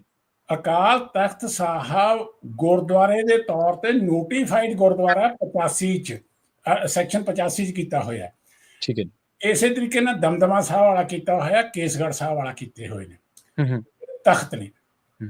ਹੁਣ ਆਪਾਂ ਜੇ ਦੇਖੀਏ ਤਾਂ ਤਖਤ ਅਕਾਲ ਤਖਤ ਤੇ ਕਿਆ ਹੈਡ ਗ੍ਰੰਥੀ ਹੈਗੇ ਨੇ ਜੀ? ਹੁਣ ਆਹ ਜਿਹੜਾ ਕੁਐਸਚਨ ਹੈ ਨਾ ਜੀ, ਜਦੋਂ 1999 ਦੇ ਵਿੱਚ ਭਾਈ ਰਣਜੀਤ ਸਿੰਘ ਵਾਲੀ ਗੱਲ ਚੱਲੀ ਸੀ ਤਾਂ ਮੈਂ ਉਦੋਂ ਆਰਟੀਕਲ ਲਿਖੇ ਸੀਗੇ ਕਿ ਤਖਤ ਜਥੇਦਾਰ ਸਾਹਿਬ ਸਿੱਖ ਗੁਰਦੁਆਰਾ ਐਕਟ ਦੇ ਅਧੀਨ ਨਹੀਂ ਆਉਂਦੇ, ਉਹਦੇ ਘੇਰੇ 'ਚ ਨਹੀਂ ਆਉਂਦੇ। ਉਹ ਪਬਲਿਸ਼ ਹੋਏ ਹੋਏ ਨੇ ਅਖਬਾਰਾਂ ਦੇ ਵਿੱਚ। ਠੀਕ ਹੈ। ਉਹ ਤੁਸੀਂ 99 ਦੇ ਵਿੱਚ ਹੀ ਲਿਖੇ ਸੀਗੇ? ਉਹ 99 ਚ ਲਿਖਿਆ ਸੀ ਜੀ ਮੈਂ। ਠੀਕ ਹੈ ਜੀ। ਫਿਰ ਮੈਨੂੰ ਬੁਲਾਇਆ ਸੀਗਾ ਜਥੇਦਾਰ ਟੌੜਾ ਸਾਹਿਬ ਨੇ ਆਪਣੇ ਘਰ ਪਿੰਡ, ਉਹਨਾਂ ਟੌੜਾ ਪਿੰਡ ਜਿਹੜਾ ਭਾਸੋਂ ਦੇ ਕੋਲ ਹੈ। ਮੈਂ ਉਹਨਾਂ ਨੂੰ ਸਾਰੇ ਜਾ ਕੇ ਐਕਟ ਦੀਆਂ ਕਾਪੀਆਂ ਤੇ ਬਾਕੀ ਸਾਰਾ ਕੁਝ ਜਾ ਕੇ ਉਹਨਾਂ ਨੂੰ ਸਮਝਾਇਆ ਔਰ ਉਹ ਇਹ ਗੱਲ ਮੰਨੇ ਮੈਨੂੰ। ਉਹਨਾਂ ਨੇ ਫਿਰ ਇੱਕ ਮੀਟਿੰਗ ਰੱਖੀ ਹੋਈ ਸੀਗੀ ਫਤਿਹਗੜ੍ਹ ਸਾਹਿਬ ਆਪਣਾ ਗੁਰਦੁਆਰਾ ਸਾਹਿਬ ਦੇ ਵਿੱਚ ਧਰਮ ਪ੍ਰਚਾਰ ਕਮੇਟੀ ਦੀ। ਉਸ ਦਿਨ ਕਹਿੰਦੇ ਉੱਥੇ ਆ ਜਾਓ ਤੇ ਉਸ ਦਿਨ ਤੁਸੀਂ ਸਾਡੇ ਜਿਹੜੇ 2-3 ਖਾਸ ਨੇ ਉਹਨਾਂ ਨੂੰ ਇਹ ਗੱਲ ਹੋਰ ਸਮਝਾਇਓ। ਮੈਂ ਉੱਥੇ ਗਿਆ ਜੀ। ਉੱਥੇ ਫਿਰ ਜਿਹੜੇ ਕੋਰ ਕਮੇਟੀ ਵਾਲੇ ਸੀ ਉਹਨਾਂ ਨੇ ਸਾਰਿਆਂ ਨੂੰ ਮੈਂ ਡਿਸਕਸ ਕੀਤੀ ਇਹ ਗੱਲ ਔਰ ਉਹਨਾਂ ਨੂੰ ਇਹ ਗੱਲ ਦੱਸੀ ਮੈਂ ਸਾਰੀ ਕਿ ਇਹ ਜਥੇਦਾਰ ਦੀ ਪੋਜੀਸ਼ਨ ਸਾਡੇ SGPC ਦੇ ਅੰਡਰ ਨਹੀਂ ਆਉਂਦੀ। ਸ਼ਾਇਦ ਤੁਹਾਨੂੰ ਇੱਕ ਯਾਦ ਹੋਊਗਾ ਜੇ ਹਿਸਟਰੀ ਥੋੜੀ ਜਿਹੀ ਦੇਖੋ ਤਾਂ ਉਸ ਮੀਟਿੰਗ ਦੇ ਵਿੱਚ ਫੈਸਲਾ ਲਿੱਤਾ ਗਿਆ ਸੀ ਕਿ ਅਕਾਲ ਤਖਤ ਜਥੇਦਾਰ ਦੀ ਪੋਜੀਸ਼ਨ ਜਾਂ ਅਕਾਲ ਤਖਤ ਦੇ ਜਥੇਦਾਰ ਦੀ ਨਿਯੁਕਤੀ ਵਗੈਰਾ SGPC ਦੇ ਅੰਡਰ ਨਹੀਂ ਆਉਂਦੀ ਜੀ। ਹੁਣ ਇਹ ਬਾਅਦ ਦੇ ਵਿੱਚ SGPC ਵਾਲੇ ਕਹਿੰਦੇ ਨੇ ਕਿ ਨਹੀਂ ਜੀ, ਉਹ ਤਾਂ ਜਨਰਲ ਹਾਊਸ ਨੇ ਰਿਜੈਕਟ ਕਰਤਾ ਸੀਗਾ। ਹਾਂਜੀ, ਇਹ SGPC ਕਿਹੜੇ ਸਾਲ ਤੋਂ ਕਰ ਰਹੀ ਹੈ ਤੁਹਾਡੀ, ਜੇ ਇਹਦੇ ਵਿੱਚ ਨੌਲੇਜ ਦੇ ਵਿੱਚ ਹੋਵੇ, ਜਾਣਕਾਰੀ ਦੇ ਵਿੱਚ ਹੋਵੇ, ਕਿਹੜੇ ਸਾਲ ਤੋਂ ਲੱਗੀ ਕਰਨੇ ਕੀ ਜੀ ਜਿਹੜੀ ਜਥੇਦਾਰ ਸਾਹਿਬਾਨ ਦੀ ਨਿਯੁਕਤੀ? ਨਹੀਂ, ਇਹ ਤਾਂ 1900 ਜਿਹੜੀ ਨਿਯੁਕਤੀ ਦਾ ਆਫਟਰ 1925 ਤੋਂ ਬਾਅਦ ਜਦੋਂ ਇਹਨਾਂ ਨੇ ਪਾਵਰ ਇਹਨਾਂ ਦੀ ਆ ਗਈ ਹੈ ਤੇ ਉਸ ਤੋਂ ਇਹਨਾਂ ਨੇ ਨਿਯੁਕਤੀ ਕਰਨੀ ਸ਼ੁਰੂ ਕਰਤੀ। ਮੈਨੂੰ ਐਗਜ਼ੈਕਟ ਨਹੀਂ ਪਤਾ ਵੀ ਕਿਹੜੇ ਸਾਲ ਤੋਂ ਕੀਤੀ ਹੈ, ਲੇਕਿਨ ਜਿੰਨੇ ਵੀ ਜਥੇਦਾਰ ਇਹਨਾਂ ਨੇ ਨਿਯੁਕਤ ਕੀਤੇ ਸੀਗੇ ਪਹਿਲਾਂ ਜਥੇਦਾਰ ਜਿੰਨਾ ਚਿਰ ਤਾਂ ਗੁਰਚਰਨ ਸਿੰਘ ਟੌੜਾ ਜੀ ਰਹੇ ਨੇ ਜਥੇਦਾਰ, ਉਦੋਂ ਤਾਂ ਜਥੇਦਾਰਾਂ ਦੀ ਕੋਈ ਬੁੱਕਤ ਸੀ ਜੀ ਜੀ। ਲੇਕਿਨ ਉਸ ਤੋਂ ਬਾਅਦ ਜਥੇਦਾਰ, ਤੁਸੀਂ ਇੱਥੋਂ ਤੱਕ ਹੈਰਾਨ ਹੋ ਜਾਓਗੇ ਕਿ ਜਥੇਦਾਰ ਜਦੋਂ ਆਪਣੇ ਟੌੜਾ ਸਾਹਿਬ ਸੀ ਉਹਨਾਂ ਨੇ ਕਾਰਾਂ ਦਿੱਤੀਆਂ ਕਿ ਇਹਨਾਂ ਦੀ ਪੋਜੀਸ਼ਨ ਬਣੇ। 1984 ਦੇ ਵਿੱਚ ਮੈਨੂੰ ਯਾਦ ਹੈ ਕਿ ਜਦੋਂ ਅਟੈਕ ਹੋਇਆ ਸੀਗਾ ਤਾਂ ਉਸ ਤੋਂ ਬਾਅਦ ਗੌਰਮੈਂਟ ਦੀਆਂ ਬੱਸਾਂ ਲੈ ਕੇ ਜਾ ਰਹੀਆਂ ਸੀ। ਮੈਂ ਉਦੋਂ ਖੰਨੇ ਹੁੰਦਾ ਸੀਗਾ ਤੇ ਮੈਂ ਵੀ ਬੱਸੇ 'ਚ ਗਿਆ ਸੀਗਾ ਆਪਣਾ ਕੋਈ 15 ਤਰੀਕ ਦੀ ਕਰੀਬ ਹੋਣੀ, 15 ਔਰ 20 ਤਰੀਕ ਦੇ ਵਿੱਚ। ਤੇ ਉਦੋਂ ਅਸੀਂ ਜਥੇਦਾਰ ਸਾਹਿਬ ਨੂੰ ਮਿਲੇ ਸੀ, ਡਿਊਟੀ ਦੇ ਵਿੱਚ ਬੈਠੇ ਹੋਏ ਸੀ ਸਾਰੇ। ਤੇ ਜਥੇਦਾਰ ਸਾਹਿਬ ਨੂੰ ਅਸੀਂ ਇਹ ਗੱਲ ਕਹੀ ਸੀਗੀ ਕਿ ਤੁਸੀਂ ਜੀ ਇਹ ਕਿਉਂ ਆਪਣਾ ਕਿਹਾ ਕਿ ਜੀ ਅਕਾਲ ਤਖਤ ਸਾਹਿਬ ਕੋਠਾ ਸਾਹਿਬ ਠੀਕ ਠਾਕ ਹੈ। ਉਹ ਕਹਿੰਦੇ ਜੀ ਅਸੀਂ ਇਹ ਤਾਂ ਕਿਹਾ ਕੋਠਾ ਸਾਹਿਬ ਠੀਕ ਹੈ, ਤੁਸੀਂ ਆਪ ਸਮਝ ਲਓ, ਅਸੀਂ ਇਹ ਥੋੜਾ ਕਿਹਾ ਕਿ ਅਕਾਲ ਤਖਤ ਸਾਹਿਬ ਠੀਕ ਠਾਕ ਹੈ। ਅਸੀਂ ਕਿਹਾ ਜੀ ਤੁਹਾਡੀ ਪੋਜੀਸ਼ਨ ਐਡੀ ਵੱਡੀ ਹੈ। ਉਹ ਕਹਿੰਦੇ ਸਾਡੀ ਪੋਜੀਸ਼ਨ ਤੁਸੀਂ ਐਡੀ ਵੱਡੀ ਕਹਿੰਦੇ ਹੋ ਨਾ, ਸਾਨੂੰ ਆਪਣੀ ਜੇ ਲੈਣੀ ਪੈਂਦੀ ਹੈ ਛੁੱਟੀ ਤਾਂ ਸਾਨੂੰ ਮੈਨੇਜਰ ਨੂੰ ਐਪਲੀਕੇਸ਼ਨ ਦੇਣੀ ਪੈਂਦੀ ਹੈ, ਸਾਡੀ ਇਹ ਪੋਜੀਸ਼ਨ ਕੀਤੀ ਹੋਈ ਹੈ। ਉਹ ਅੱਛਾ ਤੇ ਮਤਲਬ ਹੁਣ ਵੀ ਤੁਸੀਂ ਹੁਣ ਵੀ ਲਾ ਕੇ ਦੇਖ ਲਓ ਕਿ ਹੁਣ ਜਿਹੜਾ ਕੁਝ ਗਿਆਨੀ ਰਘਵੀਰ ਸਿੰਘ ਜੀ ਨੇ ਹਿਊਮਿਲੇਟ ਕਰਨ ਲੱਗੇ ਹੋਏ ਸੀਗੇ ਪਿਛਲੇ 3-4 ਮਹੀਨਿਆਂ ਤੋਂ, ਤੇ ਉਹਨਾਂ ਨੂੰ ਵੀ ਤਾਂ ਇਹ ਉਹਨੇ ਰਿਸਟ੍ਰਿਕਸ਼ਨਾਂ ਲਾਈਆਂ ਸੀ। ਉਹਨਾਂ ਦਾ ਟੂਰ ਸੀ ਆਸਟ੍ਰੇਲੀਆ ਦਾ। ਹਾਂਜੀ ਬਿਲਕੁਲ, ਸਵਾਲ ਤਾਂ ਪ੍ਰੋਫੈਸਰ ਸਾਹਿਬ ਇੱਥੋਂ ਹੀ ਖੜੇ ਹੋਏ ਨਾ ਵੀ ਜਦੋਂ ਤੁਸੀਂ ਇੱਕ ਅਕਾਲ ਤਖਤ ਸਾਹਿਬ ਦੀ ਕਚਹਿਰੀ ਦੇ ਮੂਹਰੇ ਖੜ ਕੇ ਤੁਸੀਂ ਸਾਰੇ ਗੁਨਾਹਾਂ ਨੂੰ ਕਿਹਾ ਵੀ ਅਸੀਂ ਇਹ ਕੀਤੇ ਆ ਜੀ ਕੀਤੇ, ਜਥੇਦਾਰ ਸਾਹਿਬ ਨੇ ਤੁਹਾਡੀ ਹਾਮੀ ਭਰਵਾਈ ਹੈ, ਤੇ ਉਸ ਤੋਂ ਕੁਝ ਦਿਨਾਂ ਬਾਅਦ ਹੀ ਤੁਸੀਂ ਇੱਕ ਰੈਲੀ ਕਰਕੇ ਇੱਕ ਸਿਆਸੀ ਪਾਰਟੀ ਕਹਿੰਦੀ ਹੈ ਵੀ ਫਲਾਂ ਬੰਦੇ ਨੂੰ ਜਿਹੜਾ ਫਖਰੇ ਕੌਮ ਵਾਪਸ ਲਿਆ ਗਿਆ ਉਹ ਵਾਪਸ ਹੋਵੇ, ਮਤਾ ਪਾ ਰਹੇ ਨੇ। ਫਿਰ ਇਹਦਾ ਮਤਲਬ ਕੀ ਹੈ? ਮਤਲਬ ਜਥੇਦਾਰ ਸ੍ਰੀ ਅਕਾਲ ਤਖਤ ਸਾਹਿਬ ਦੀ ਹੈਸੀਅਤ ਤੁਹਾਡੇ ਸਾਹਮਣੇ ਕੀ ਹੈ, ਉੱਥੋਂ ਹੀ ਸਪਸ਼ਟ ਹੁੰਦੀ ਹੈ ਤਾਂ ਗੱਲ। ਬਿਲਕੁਲ ਬਿਲਕੁਲ ਤੁਹਾਡੀ ਗੱਲ ਠੀਕ ਹੈ। ਹੁਣ ਜਿਹੜੀ ਮੈਂ ਤੁਹਾਨੂੰ ਗੱਲ ਕਹਿ ਰਿਹਾ ਸੀ ਕਿ ਜਦੋਂ ਉੱਥੇ ਗੱਲ ਚੱਲੀ ਹੈ, ਇਹ ਗੱਲ ਚੱਲੀ ਸੀਗੀ, ਤਾਂ ਉਸ ਤੋਂ ਬਾਅਦ ਇਹ ਕਲੀਅਰ ਹੋਇਆ ਕਿ ਅਕਾਲ ਤਖਤ ਸਾਹਿਬ ਦੇ ਹੁਣ ਵੀ ਤੁਸੀਂ ਬਹੁਤ ਐਸੇ ਸਿੱਖ ਥਿੰਕਰ ਹੈਗੇ ਨੇ ਜਿਹੜੇ ਇਸ ਗੱਲ ਨੂੰ ਮੰਨਦੇ ਨੇ। ਉਦੋਂ ਤਾਂ ਹਾਲਾਂਕਿ ਕੋਈ ਨਹੀਂ ਸੀ ਮੰਨਦਾ, ਲੇਕਿਨ ਉਸ ਤੋਂ ਬਾਅਦ ਥਾਟ ਆਉਣੇ ਸ਼ੁਰੂ ਹੋਏ ਕਿ ਹੁਣ ਰੀਸੈਂਟਲੀ ਸਾਰਿਆਂ ਨੇ ਕਹਿਣਾ ਵੀ ਸ਼ੁਰੂ ਕਰਤਾ ਕਿ ਅਕਾਲ ਤਖਤ ਜਥੇਦਾਰ ਦੀ ਨਹੀਂ ਆ ਰਹੀ ਆ, ਔਰ ਬਿਲਕੁਲ ਕਾਨੂੰਨੀ ਤੌਰ ਤੇ ਇਹ ਨਹੀਂ ਆਈ ਜੀ। ਹੁਣ ਪ੍ਰਵੀਨ ਜੀ ਦਾ ਇੱਕ ਮੈਂ ਬਹੁਤ ਇੰਪੋਰਟੈਂਟ ਤੁਹਾਡੇ ਨਾਲ ਕੁਐਸਚਨ ਡਿਸਕਸ ਕਰਨਾ ਚਾਹੁੰਦਾ। ਹਾਂਜੀ, ਜਿਹੜਾ ਕਿ ਸਾਰਿਆਂ ਦੇ ਅੱਜ ਦਿਮਾਗ 'ਚ ਹੈ, ਜਿਹੜਾ ਕਿ ਚੱਲ ਰਿਹਾ, ਉਹ ਇਹ ਹੈ ਕਿ ਅਕਾਲ ਤਖਤ ਬਾਰੇ SGPC ਨੇ ਇੱਕ 34 ਮੈਂਬਰੀ ਕੋਈ ਕਹਿੰਦੇ ਨੇ ਕਮੇਟੀ ਬਣਾਈ ਹੈ। ਠੀਕ ਹੈ ਜੀ, ਕਿ ਉਹਨਾਂ ਦੇ ਸਰਵਿਸ ਰੂਲਸ ਬਣਾਏ ਜਾਣ, ਕਿ ਸਰਵਿਸ ਨਿਯਮ ਬਣਾਏ ਜਾਣ। ਉਹ ਕਹਿੰਦੇ ਡਰਾਫਟ ਵੀ ਤਿਆਰ ਕਰਕੇ ਦਿੱਤਾ, ਜੋ ਮੈਨੂੰ ਕਿਸੇ ਅੰਦਰਲੇ ਬੰਦੇ ਨੇ ਦੱਸਿਆ, ਮੈਂਬਰ ਨੇ, ਜੋ ਧਾਮੀ ਸਾਹਿਬ ਕੋ ਗਿਆ। ਇਹ ਪ੍ਰਵੀਨ ਜੀ ਇਹ ਬਹੁਤ ਵੱਡੀ ਸਾਜ਼ਿਸ਼ ਹੈ। ਠੀਕ ਹੈ, ਸਾਡੇ ਅਕਾਲ ਤਖਤ ਸੰਸਥਾ ਦੀ ਜਿਹੜਾ ਖੋਰਾ ਲੱਗਿਆ ਹੋਇਆ ਉਸ ਨੂੰ ਬਿਲਕੁਲ ਖੇਰੂ ਕਰਨ ਦੀ ਹੈ। ਜੇ ਤੁਸੀਂ ਅਕਾਲ ਤਖਤ ਸਾਹਿਬ ਦੇਖੋ, ਪਹਿਲਾਂ ਇਹਨਾਂ ਨੇ ਕੋਸ਼ਿਸ਼ ਕੀਤੀ ਸੀਗੀ 2000 ਦੇ ਕਰੀਬ ਆਲ ਇੰਡੀਆ ਸਿੱਖ ਗੁਰਦੁਆਰਾ ਐਕਟ ਬਣਾਉਣ ਦੀ, ਉਹ ਬਾਦਲ ਸਾਹਿਬ ਦੇ ਟਾਈਮ ਤੇ ਸੀਗੀ। ਜਸਟਿਸ ਗੁਰਨਾਮ ਸਿੰਘ ਹੁੰਦੇ ਸੀ, ਇੱਕ ਹੋਰ ਜਸਟਿਸ ਸੀ, ਉਹਨਾਂ ਨੇ 2 ਖਰੜੇ ਤਿਆਰ ਕੀਤੇ ਸੀਗੇ ਜੀ। ਉਹ ਜਦੋਂ ਖਰੜੇ ਮੈਂ ਪੜ੍ਹੇ ਤਾਂ ਉਹਦੇ 'ਚ ਇੱਕ ਚੈਪਟਰ ਪੂਰਾ ਅਕਾਲ ਤਖਤ ਸਾਹਿਬ ਦੇ ਜਥੇਦਾਰ ਦੀ ਅਪੁਆਇੰਟਮੈਂਟ, ਸਰਵਿਸ ਰੂਲਸ, ਉਹਨਾਂ ਦੀ ਰਿਟਾਇਰਮੈਂਟ ਵਗੈਰਾ ਬਾਰੇ ਸੀਗੇ। ਤਾਂ ਮੈਂ ਕਾਨੂੰਨ ਕਿਉਂਕਿ ਪੜ੍ਹਾਇਆ 37 ਸਾਲ, ਤੇ ਮੈਨੂੰ ਇਸ ਗੱਲ ਦਾ ਇਲਮ ਸੀ ਕਿ 1999 ਦੇ ਵਿੱਚ ਮੈਂ ਕਿਤਾਬ ਲਿਖੀ ਸੀਗੀ ਜਿਹਦੇ ਵਿੱਚ ਮੈਂ ਆਨੰਦ ਮੈਰਿਜ ਐਕਟ ਦਾ ਲੈਕਚਰ ਆਇਆ ਸੀਗਾ। ਠੀਕ ਹੈ ਜੀ, ਉਹ ਹੀ ਮੇਰਾ ਇੰਟਰਸਟ ਸੀ ਕਿ ਸਿੱਖਾਂ ਦੇ ਰਿਗਾਰਡਿੰਗ ਜਿਹੜੇ ਕਾਨੂੰਨ ਬਣੇ ਨੇ ਉਹ ਪੜ੍ਹੇ ਜਾਣ। ਤਾਂ ਮੈਂ ਜਦੋਂ ਇਹ ਐਕਟ ਪੜ੍ਹਿਆ ਤਾਂ ਇਹਦਾ ਜਦੋਂ ਸਿੱਖ ਮੈਰਿਜ ਐਕਟ ਦੇ ਵਿੱਚ ਅਕਾਲ ਤਖਤ ਸਾਹਿਬ ਦੇ ਜਥੇਦਾਰ ਜਾਂ ਉਹਨਾਂ ਬਾਰੇ ਕੋਈ ਜ਼ਿਕਰ ਨਹੀਂ ਹੈਗਾ, ਤਾਂ ਇਹਦਾ ਮਤਲਬ ਇਹ ਨਹੀਂ ਕਿ ਅੰਗਰੇਜ਼ਾਂ ਨੂੰ ਪਤਾ ਨਹੀਂ ਸੀਗਾ। ਅੰਗਰੇਜ਼ਾਂ ਨੂੰ ਸਭ ਪਤਾ ਸੀਗਾ। ਅੰਗਰੇਜ਼ਾਂ ਨੇ ਜਾਣ ਬੁੱਝ ਕੇ ਅਕਾਲ ਤਖਤ ਸਾਹਿਬ ਨੂੰ ਜਾਂ ਬਾਕੀ ਜਥੇਦਾਰਾਂ ਨੂੰ ਸਿੱਖ ਗੁਰਦੁਆਰਾ ਐਕਟ ਦੇ ਅਧੀਨ ਨਹੀਂ ਲਿਆਂਦਾ। ਇਹ ਮੰਨ ਕੇ ਚੱਲਣਾ ਪਊਗਾ। ਔਰ ਦੂਸਰੀ ਗੱਲ ਤੁਹਾਨੂੰ ਮੈਂ ਇੱਕ ਹੋਰ ਇੰਟਰਸਟਿੰਗ ਦੱਸ ਦਿੰਦਾ ਕਿ ਸਿੱਖ ਗੁਰਦੁਆਰਾ ਜਦੋਂ ਵਿੱਚ ਰਹਿ ਗਈ ਸੀਗੀ ਕਿ ਜਦੋਂ ਸਿੱਖ ਗੁਰਦੁਆਰਾ ਐਕਟ ਬਣਦਾ ਨਾ ਜੀ, ਉਦੋਂ ਜਨਰਲ ਹੋਇਆ ਕਰਦੇ ਸੀਗੇ ਆਪਣੇ ਹਾਈਐਸਟ ਪੋਸਟ, ਤੇ ਉਹਨਾਂ ਨੂੰ ਕਿਹਾ ਜਾ ਕੇ ਥੱਲੇ ਵਾਲਿਆਂ ਨੇ ਕਿ ਜੀ ਇਹ ਮੰਗ ਰਹੇ ਨੇ, ਜੀ ਕੁਛ ਆਪੋਜੀਸ਼ਨ ਵੀ ਕਰ ਰਹੇ ਨੇ ਕਿ ਨਹੀਂ ਹੋਣਾ ਚਾਹੀਦਾ, ਆਪਾਂ ਨਹੀਂ ਬਣਾਉਂਦੇ। ਉਹਨਾਂ ਨੇ ਕਿਹਾ ਨਾ ਜੀ ਨਾ, ਬਣਾਓ, ਐਜ਼ ਅਰਲੀ ਐਜ਼ ਪੋਸੀਬਲ ਇਹਨੂੰ ਬਣਾਓ ਐਕਟ ਨੂੰ। ਕਹਿੰਦੇ ਜੀ ਕਿਉਂ? ਕਹਿੰਦੇ ਵੀ ਇਹ ਕਹਿੰਦਾ ਆਪਾਂ ਐਕਟ ਪਾਸ ਕਰ ਦੋ, ਆਪਾਂ ਕਿਉਂ ਬਲੇਮ ਲੈ ਰਹੇ ਹਾਂ ਐਕਟ ਗੁਰਦੁਆਰਿਆਂ ਦੇ ਬਾਰੇ ਕਾਨੂੰਨ ਬਣਾਉਣ ਤੋਂ। ਕਹਿੰਦਾ ਤੁਸੀਂ ਦੇਖਿਓ, ਆਪਾਂ ਕਾਨੂੰਨ ਬਣਾ ਦੋ, ਇਹ ਆਪਸ ਵਿੱਚ ਲੜ ਮਰ ਜਾਣਗੇ, ਆਪਾਂ ਕਹਿੰਦਾ ਕੋਈ ਚੰਗੇ ਕੰਮ ਕਰਾਂਗੇ ਹੋਰ। ਠੀਕ ਆ। ਇਹ 1925 ਚ ਉਸ ਵਕਤ ਗਵਰਨਰ ਜਨਰਲ ਦੀ ਇਹ ਗੱਲ ਕਹੀ, ਟਿੱਪਣੀ ਹੈ ਸਿੱਖਾਂ ਦੀ, ਸ਼੍ਰੋਮਣੀ ਗੁਰਦੁਆਰਾ ਪ੍ਰਬੰਧਕ ਕਮੇਟੀ ਵੱਲੋਂ ਛਾਪੀ ਕਿਤਾਬ 'ਚ ਦਰਜ ਹੈ ਗੱਲ ਇਹ। ਠੀਕ ਹੈ ਜੀ। 1965 ਦੇ ਵਿੱਚ ਡਾਕਟਰ ਗੰਡਾ ਸਿੰਘ ਸਿੱਖ ਰਿਸਰਚ ਬੋਰਡ ਵੱਲੋਂ ਇੱਕ ਕਿਤਾਬ ਛਾਪਦੇ ਨੇ, confidential documents of the Akali movement. ਠੀਕ ਹੈ, ਉਸ ਦੇ ਵਿੱਚ ਇਹ ਲਿਖਿਆ ਹੋਇਆ ਵਰਵੈਂਟਮ ਜੋ ਮੈਂ ਤੁਹਾਨੂੰ ਕਿਹਾ ਉਹ 'ਚ ਲਿਖਿਆ ਹੋਇਆ। ਉਹ ਹਵਾਲਾ ਦਿੰਦੇ ਨੇ ਡਾਕਟਰ ਗੰਡਾ ਸਿੰਘ ਜਾਂ ਮਤਲਬ ਉਹ ਹੂ ਛਾਪਦੇ ਨੇ? ਹੂ ਛਾਪਦੇ ਨੇ ਜੀ, ਛਾਪਦੇ ਨੇ ਉਹ। ਉਹਨਾਂ ਦੇ ਕੋਲ ਆਪਣਾ ਕਹਿ ਲਓ ਵੀ ਖਰੜਾ ਹੋਏਗਾ ਕੋਈ ਜਿਹਦੇ ਬੇਸ ਦੇ ਉੱਤੇ ਛਾਪਿਆ। ਪਰ ਗੱਲ ਤਾਂ ਇਹ ਹੈ ਕਿ ਸਿੱਖ ਆਪਣੀ ਕਿਤਾਬ SGPC ਦੀ ਆਪਣੀ ਛਾਪੀ ਹੋਈ ਕਿਤਾਬ ਆ ਉਹ, ਜਿਹਦੇ ਵਿੱਚ ਇਹ ਗੱਲ ਔਰ ਅੱਜ ਪ੍ਰੂਫ ਹੋ ਰਹੀ ਹੈ। ਉਸ ਟਾਈਮ ਦਾ ਉਹਨਾਂ ਦਾ ਵਿਜ਼ਨ ਦੇਖੋ ਕਿ ਅੱਜ ਪ੍ਰੂਫ ਹੋ ਰਿਹਾ। ਸੋ ਜਿਹੜਾ ਇਹ ਮੇਰੇ ਕਹਿਣ ਦਾ ਭਾਵ ਇਹ ਹੈ ਸਿੰਪਲੀ ਕਿ ਉਹਨਾਂ ਨੂੰ ਅੰਗਰੇਜ਼ਾਂ ਨੂੰ ਇਹ ਨਾ ਆਪਾਂ ਸੋਚ ਕੇ ਚੱਲੀਏ ਕਿ ਜਥੇਦਾਰਾਂ ਦਾ ਸ਼ਬਦ ਉਹਨਾਂ ਨੇ ਕਦੇ ਸਬਕੌਂਸ਼ੀਅਸਲੀ ਨਹੀਂ ਯੂਜ਼ ਕੀਤਾ ਹੈਗਾ। ਉਹਨਾਂ ਨੇ ਜਾਣ ਬੁੱਝ ਕੇ ਨਹੀਂ ਸੀ ਕੀਤਾ ਕਿ ਅਸੀਂ ਸਿੱਖ ਪੰਥ ਨੂੰ ਆਪਣੇ ਉਲਟ ਨਾ ਕਰ ਲਈਏ। ਸੋ ਹੁਣ ਜਿਹੜੀ ਚੀਜ਼ ਹੈਗੀ ਆ ਕਿ ਜਿਹੜਾ ਆਲ ਇੰਡੀਆ ਗੁਰਦੁਆਰਾ ਐਕਟ ਦੇ ਵਿੱਚ ਚੈਪਟਰ ਕੀਤਾ, ਉਦੋਂ ਮੈਂ ਜੀ ਉਹ ਐਕਟ ਲੈ ਕੇ ਮੈਂ ਪ੍ਰਿੰਸੀਪਲ ਖਾਲਸਾ ਕਾਲਜ ਸੀ ਉਦੋਂ, ਮੈਂ ਉਹ ਦੋਨੋਂ ਖਰੜੇ ਲੈ ਕੇ ਬੀਬੀ ਕਿਰਨਜੋਤ ਕੌਰ ਜੀ ਦੇ ਘਰ ਗਿਆ, ਕਨਫਰਮ ਕਰ ਸਕਦੇ ਉਹਨਾਂ ਕੋਲ ਤੁਸੀਂ, ਜਿਹੜੇ ਬੀਬੀ ਕਿਰਨਜੋਤ ਕੌਰ ਜਿਹੜੇ ਮਾਸਟਰ ਤਾਰਾ ਸਿੰਘ ਜੀ ਦੇ ਅੱਗੇ ਪੋਤੇ ਨੇ ਜਿਹੜੇ, ਉਹਨਾਂ ਦੇ ਘਰ ਗਿਆ ਟਾਈਮ ਲੈ ਕੇ। ਅਸੀਂ ਘੱਟੋ ਘੱਟ 1.5-2 ਘੰਟੇ ਮੈਂ ਉਹਨਾਂ ਨੂੰ ਸਾਰਾ ਖਰੜਾ ਦਿਖਾਇਆ।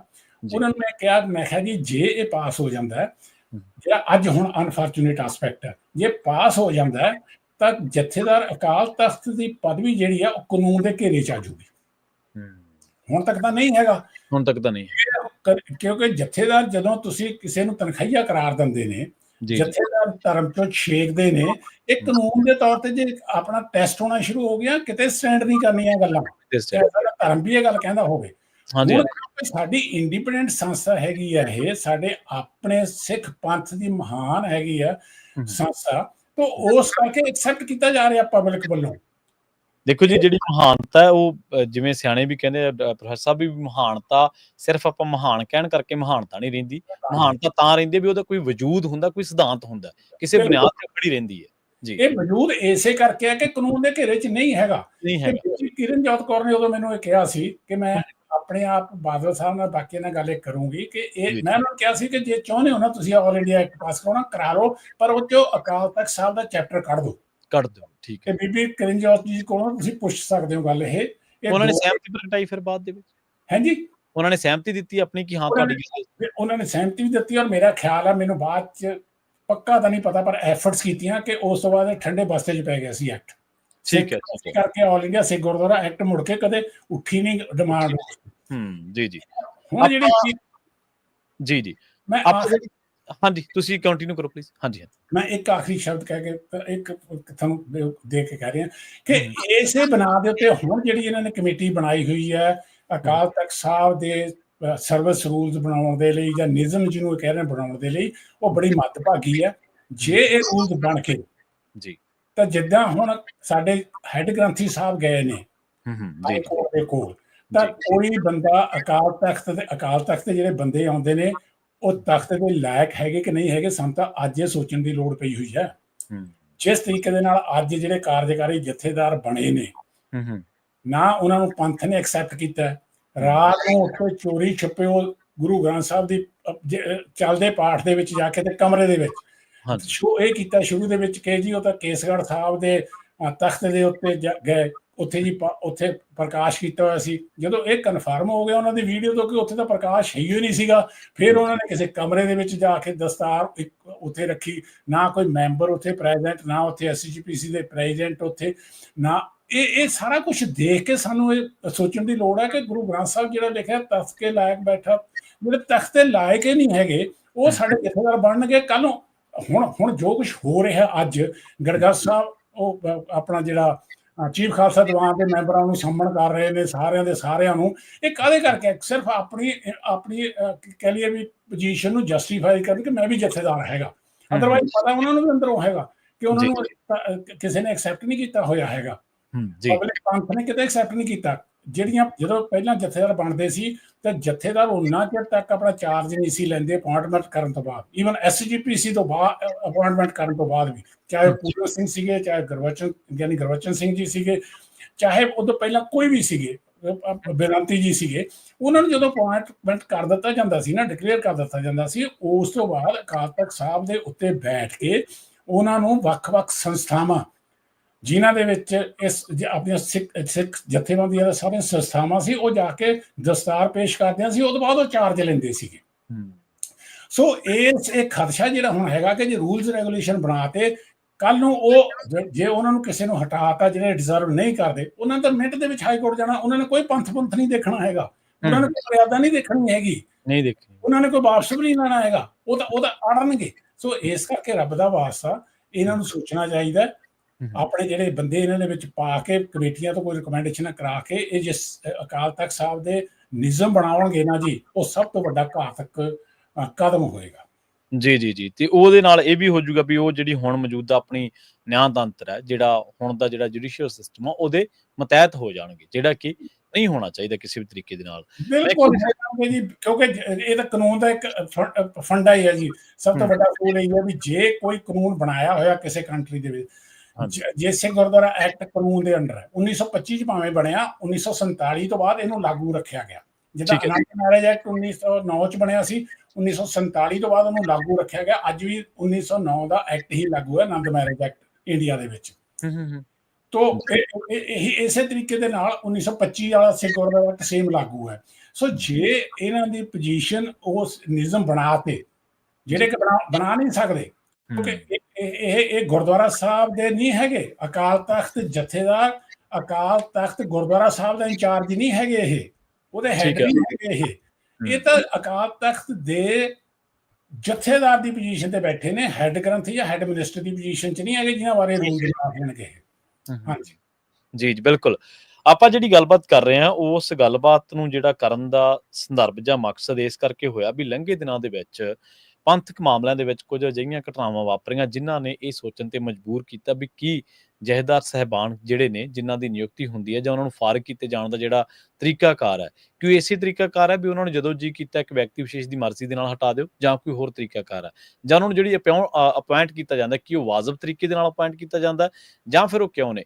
ਗੁਰਦੁਆਰਾ ਐਕਟ ਦੀ ਬਹੁਤ ਥਾਂ ਤੇ ਮਿਸਾਲ ਦਿੱਤੀ ਜਾਂਦੀ ਹੈ, ਪਰ ਗੁਰਦੁਆਰਾ ਐਕਟ ਦੀ ਭਾਵਨਾ ਕੀ ਹੈ? ਜਿਵੇਂ ਕਿ ਪ੍ਰੋਫੈਸਰ ਸਾਹਿਬ ਨੇ ਆਉਂਦਿਆਂ ਹੀ ਕਿਹਾ ਸੀਗਾ ਕਿ ਇਹਦਾ ਜਿਹੜਾ ਪ੍ਰੀਐਂਬਲ ਹੈ ਗੁਰਦੁਆਰਾ ਐਕਟ ਦਾ, ਸਿੱਖ ਗੁਰਦੁਆਰਾ ਐਕਟ ਦਾ, ਇਹਦਾ ਪ੍ਰੀਐਂਬਲ ਇਹ ਕਹਿੰਦਾ ਹੈ ਕਿ ਇਹ ਜਿਹੜਾ ਇਹ ਗੁਰਦੁਆਰਿਆਂ ਦੀ ਸਾਂਭ ਸੰਭਾਲ ਦੇ ਨਾਲ ਜੁੜਿਆ ਹੋਇਆ ਐਕਟ ਆ, ਨਾ ਕਿ ਜਥੇਦਾਰ ਸਾਹਿਬਾਨ ਦੀ ਨਿਯੁਕਤੀ ਦੇ ਬਾਰੇ ਇਹ ਜਿਹੜਾ ਕਿਸੇ ਵੀ ਤਰੀਕੇ ਦੇ ਨਾਲ ਇਸ ਮਾਮਲੇ ਨੂੰ ਜਿਹੜਾ ਉਹ ਐਡਰੈਸ ਕਰਦਾ ਹੈ। ਦੂਜੀ ਜਿਹੜੀ ਗੱਲ ਹੈ ਇਸ ਮਾਮਲੇ ਦੇ ਵਿੱਚ, ਉਹ ਇਹ ਹੈ ਕਿ ਹੁਣ ਜਿਹੜੇ ਸਿੰਘ ਸਾਹਿਬ ਨੇ, ਜਿਹੜੇ ਕਿ ਕਾਰਜਕਾਰੀ ਜਥੇਦਾਰ ਰਹਿ ਚੁੱਕੇ ਨੇ ਸ੍ਰੀ ਅਕਾਲ ਤਖਤ ਸਾਹਿਬ ਦੇ, ਉਹਨਾਂ ਨੇ ਅਦਾਲਤੀ ਜਦੋਂ ਰੁਖ ਕੀਤਾ ਤਾਂ ਉਦੋਂ ਇੱਕ ਬਹੁਤ ਵੱਡੀ ਡਿਬੇਟ ਚੱਲ ਪਈ ਕਿ ਕੀ ਹੁਣ ਜਿਹੜੀਆਂ ਚੀਜ਼ਾਂ ਗੁਰਮਤ ਦੇ ਵਿੱਚ ਨੇ, ਕਿ ਉਹ ਦੁਨਿਆਵੀ ਅਦਾਲਤਾਂ ਦੇ ਵਿੱਚ ਤੈਅ ਹੋਣਗੀਆਂ। ਇਸ ਮਾਮਲੇ ਦੇ ਵਿੱਚ ਪ੍ਰੋਫੈਸਰ ਸਾਹਿਬ ਮੇਰੇ ਇੱਕ ਦੋ ਸਵਾਲ ਨੇ, ਜਿਹੜੇ ਆਪਾਂ ਬ੍ਰੇਕ ਤੋਂ ਬਾਅਦ ਐਡਰੈਸ ਕਰਾਂਗੇ ਜੀ। ਜੁੜੇ ਰਹੋ ਤੁਸੀਂ ਵੀ ਪੰਜਾਬੀ ਡੀਐਸਸੀ ਦੇ ਨਾਲ। ਜਲਦ ਵਾਪਸੀ ਕਰਦੇ ਹਾਂ ਇੱਕ ਸ਼ਾਰਟ ਬ੍ਰੇਕ ਤੋਂ ਬਾਅਦ। ਪ੍ਰਵੀਨ ਜੀ, ਮੇਰੀ ਫੋਟੋ ਆ ਰਹੀ ਹੈ।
ਹੈਲੋ।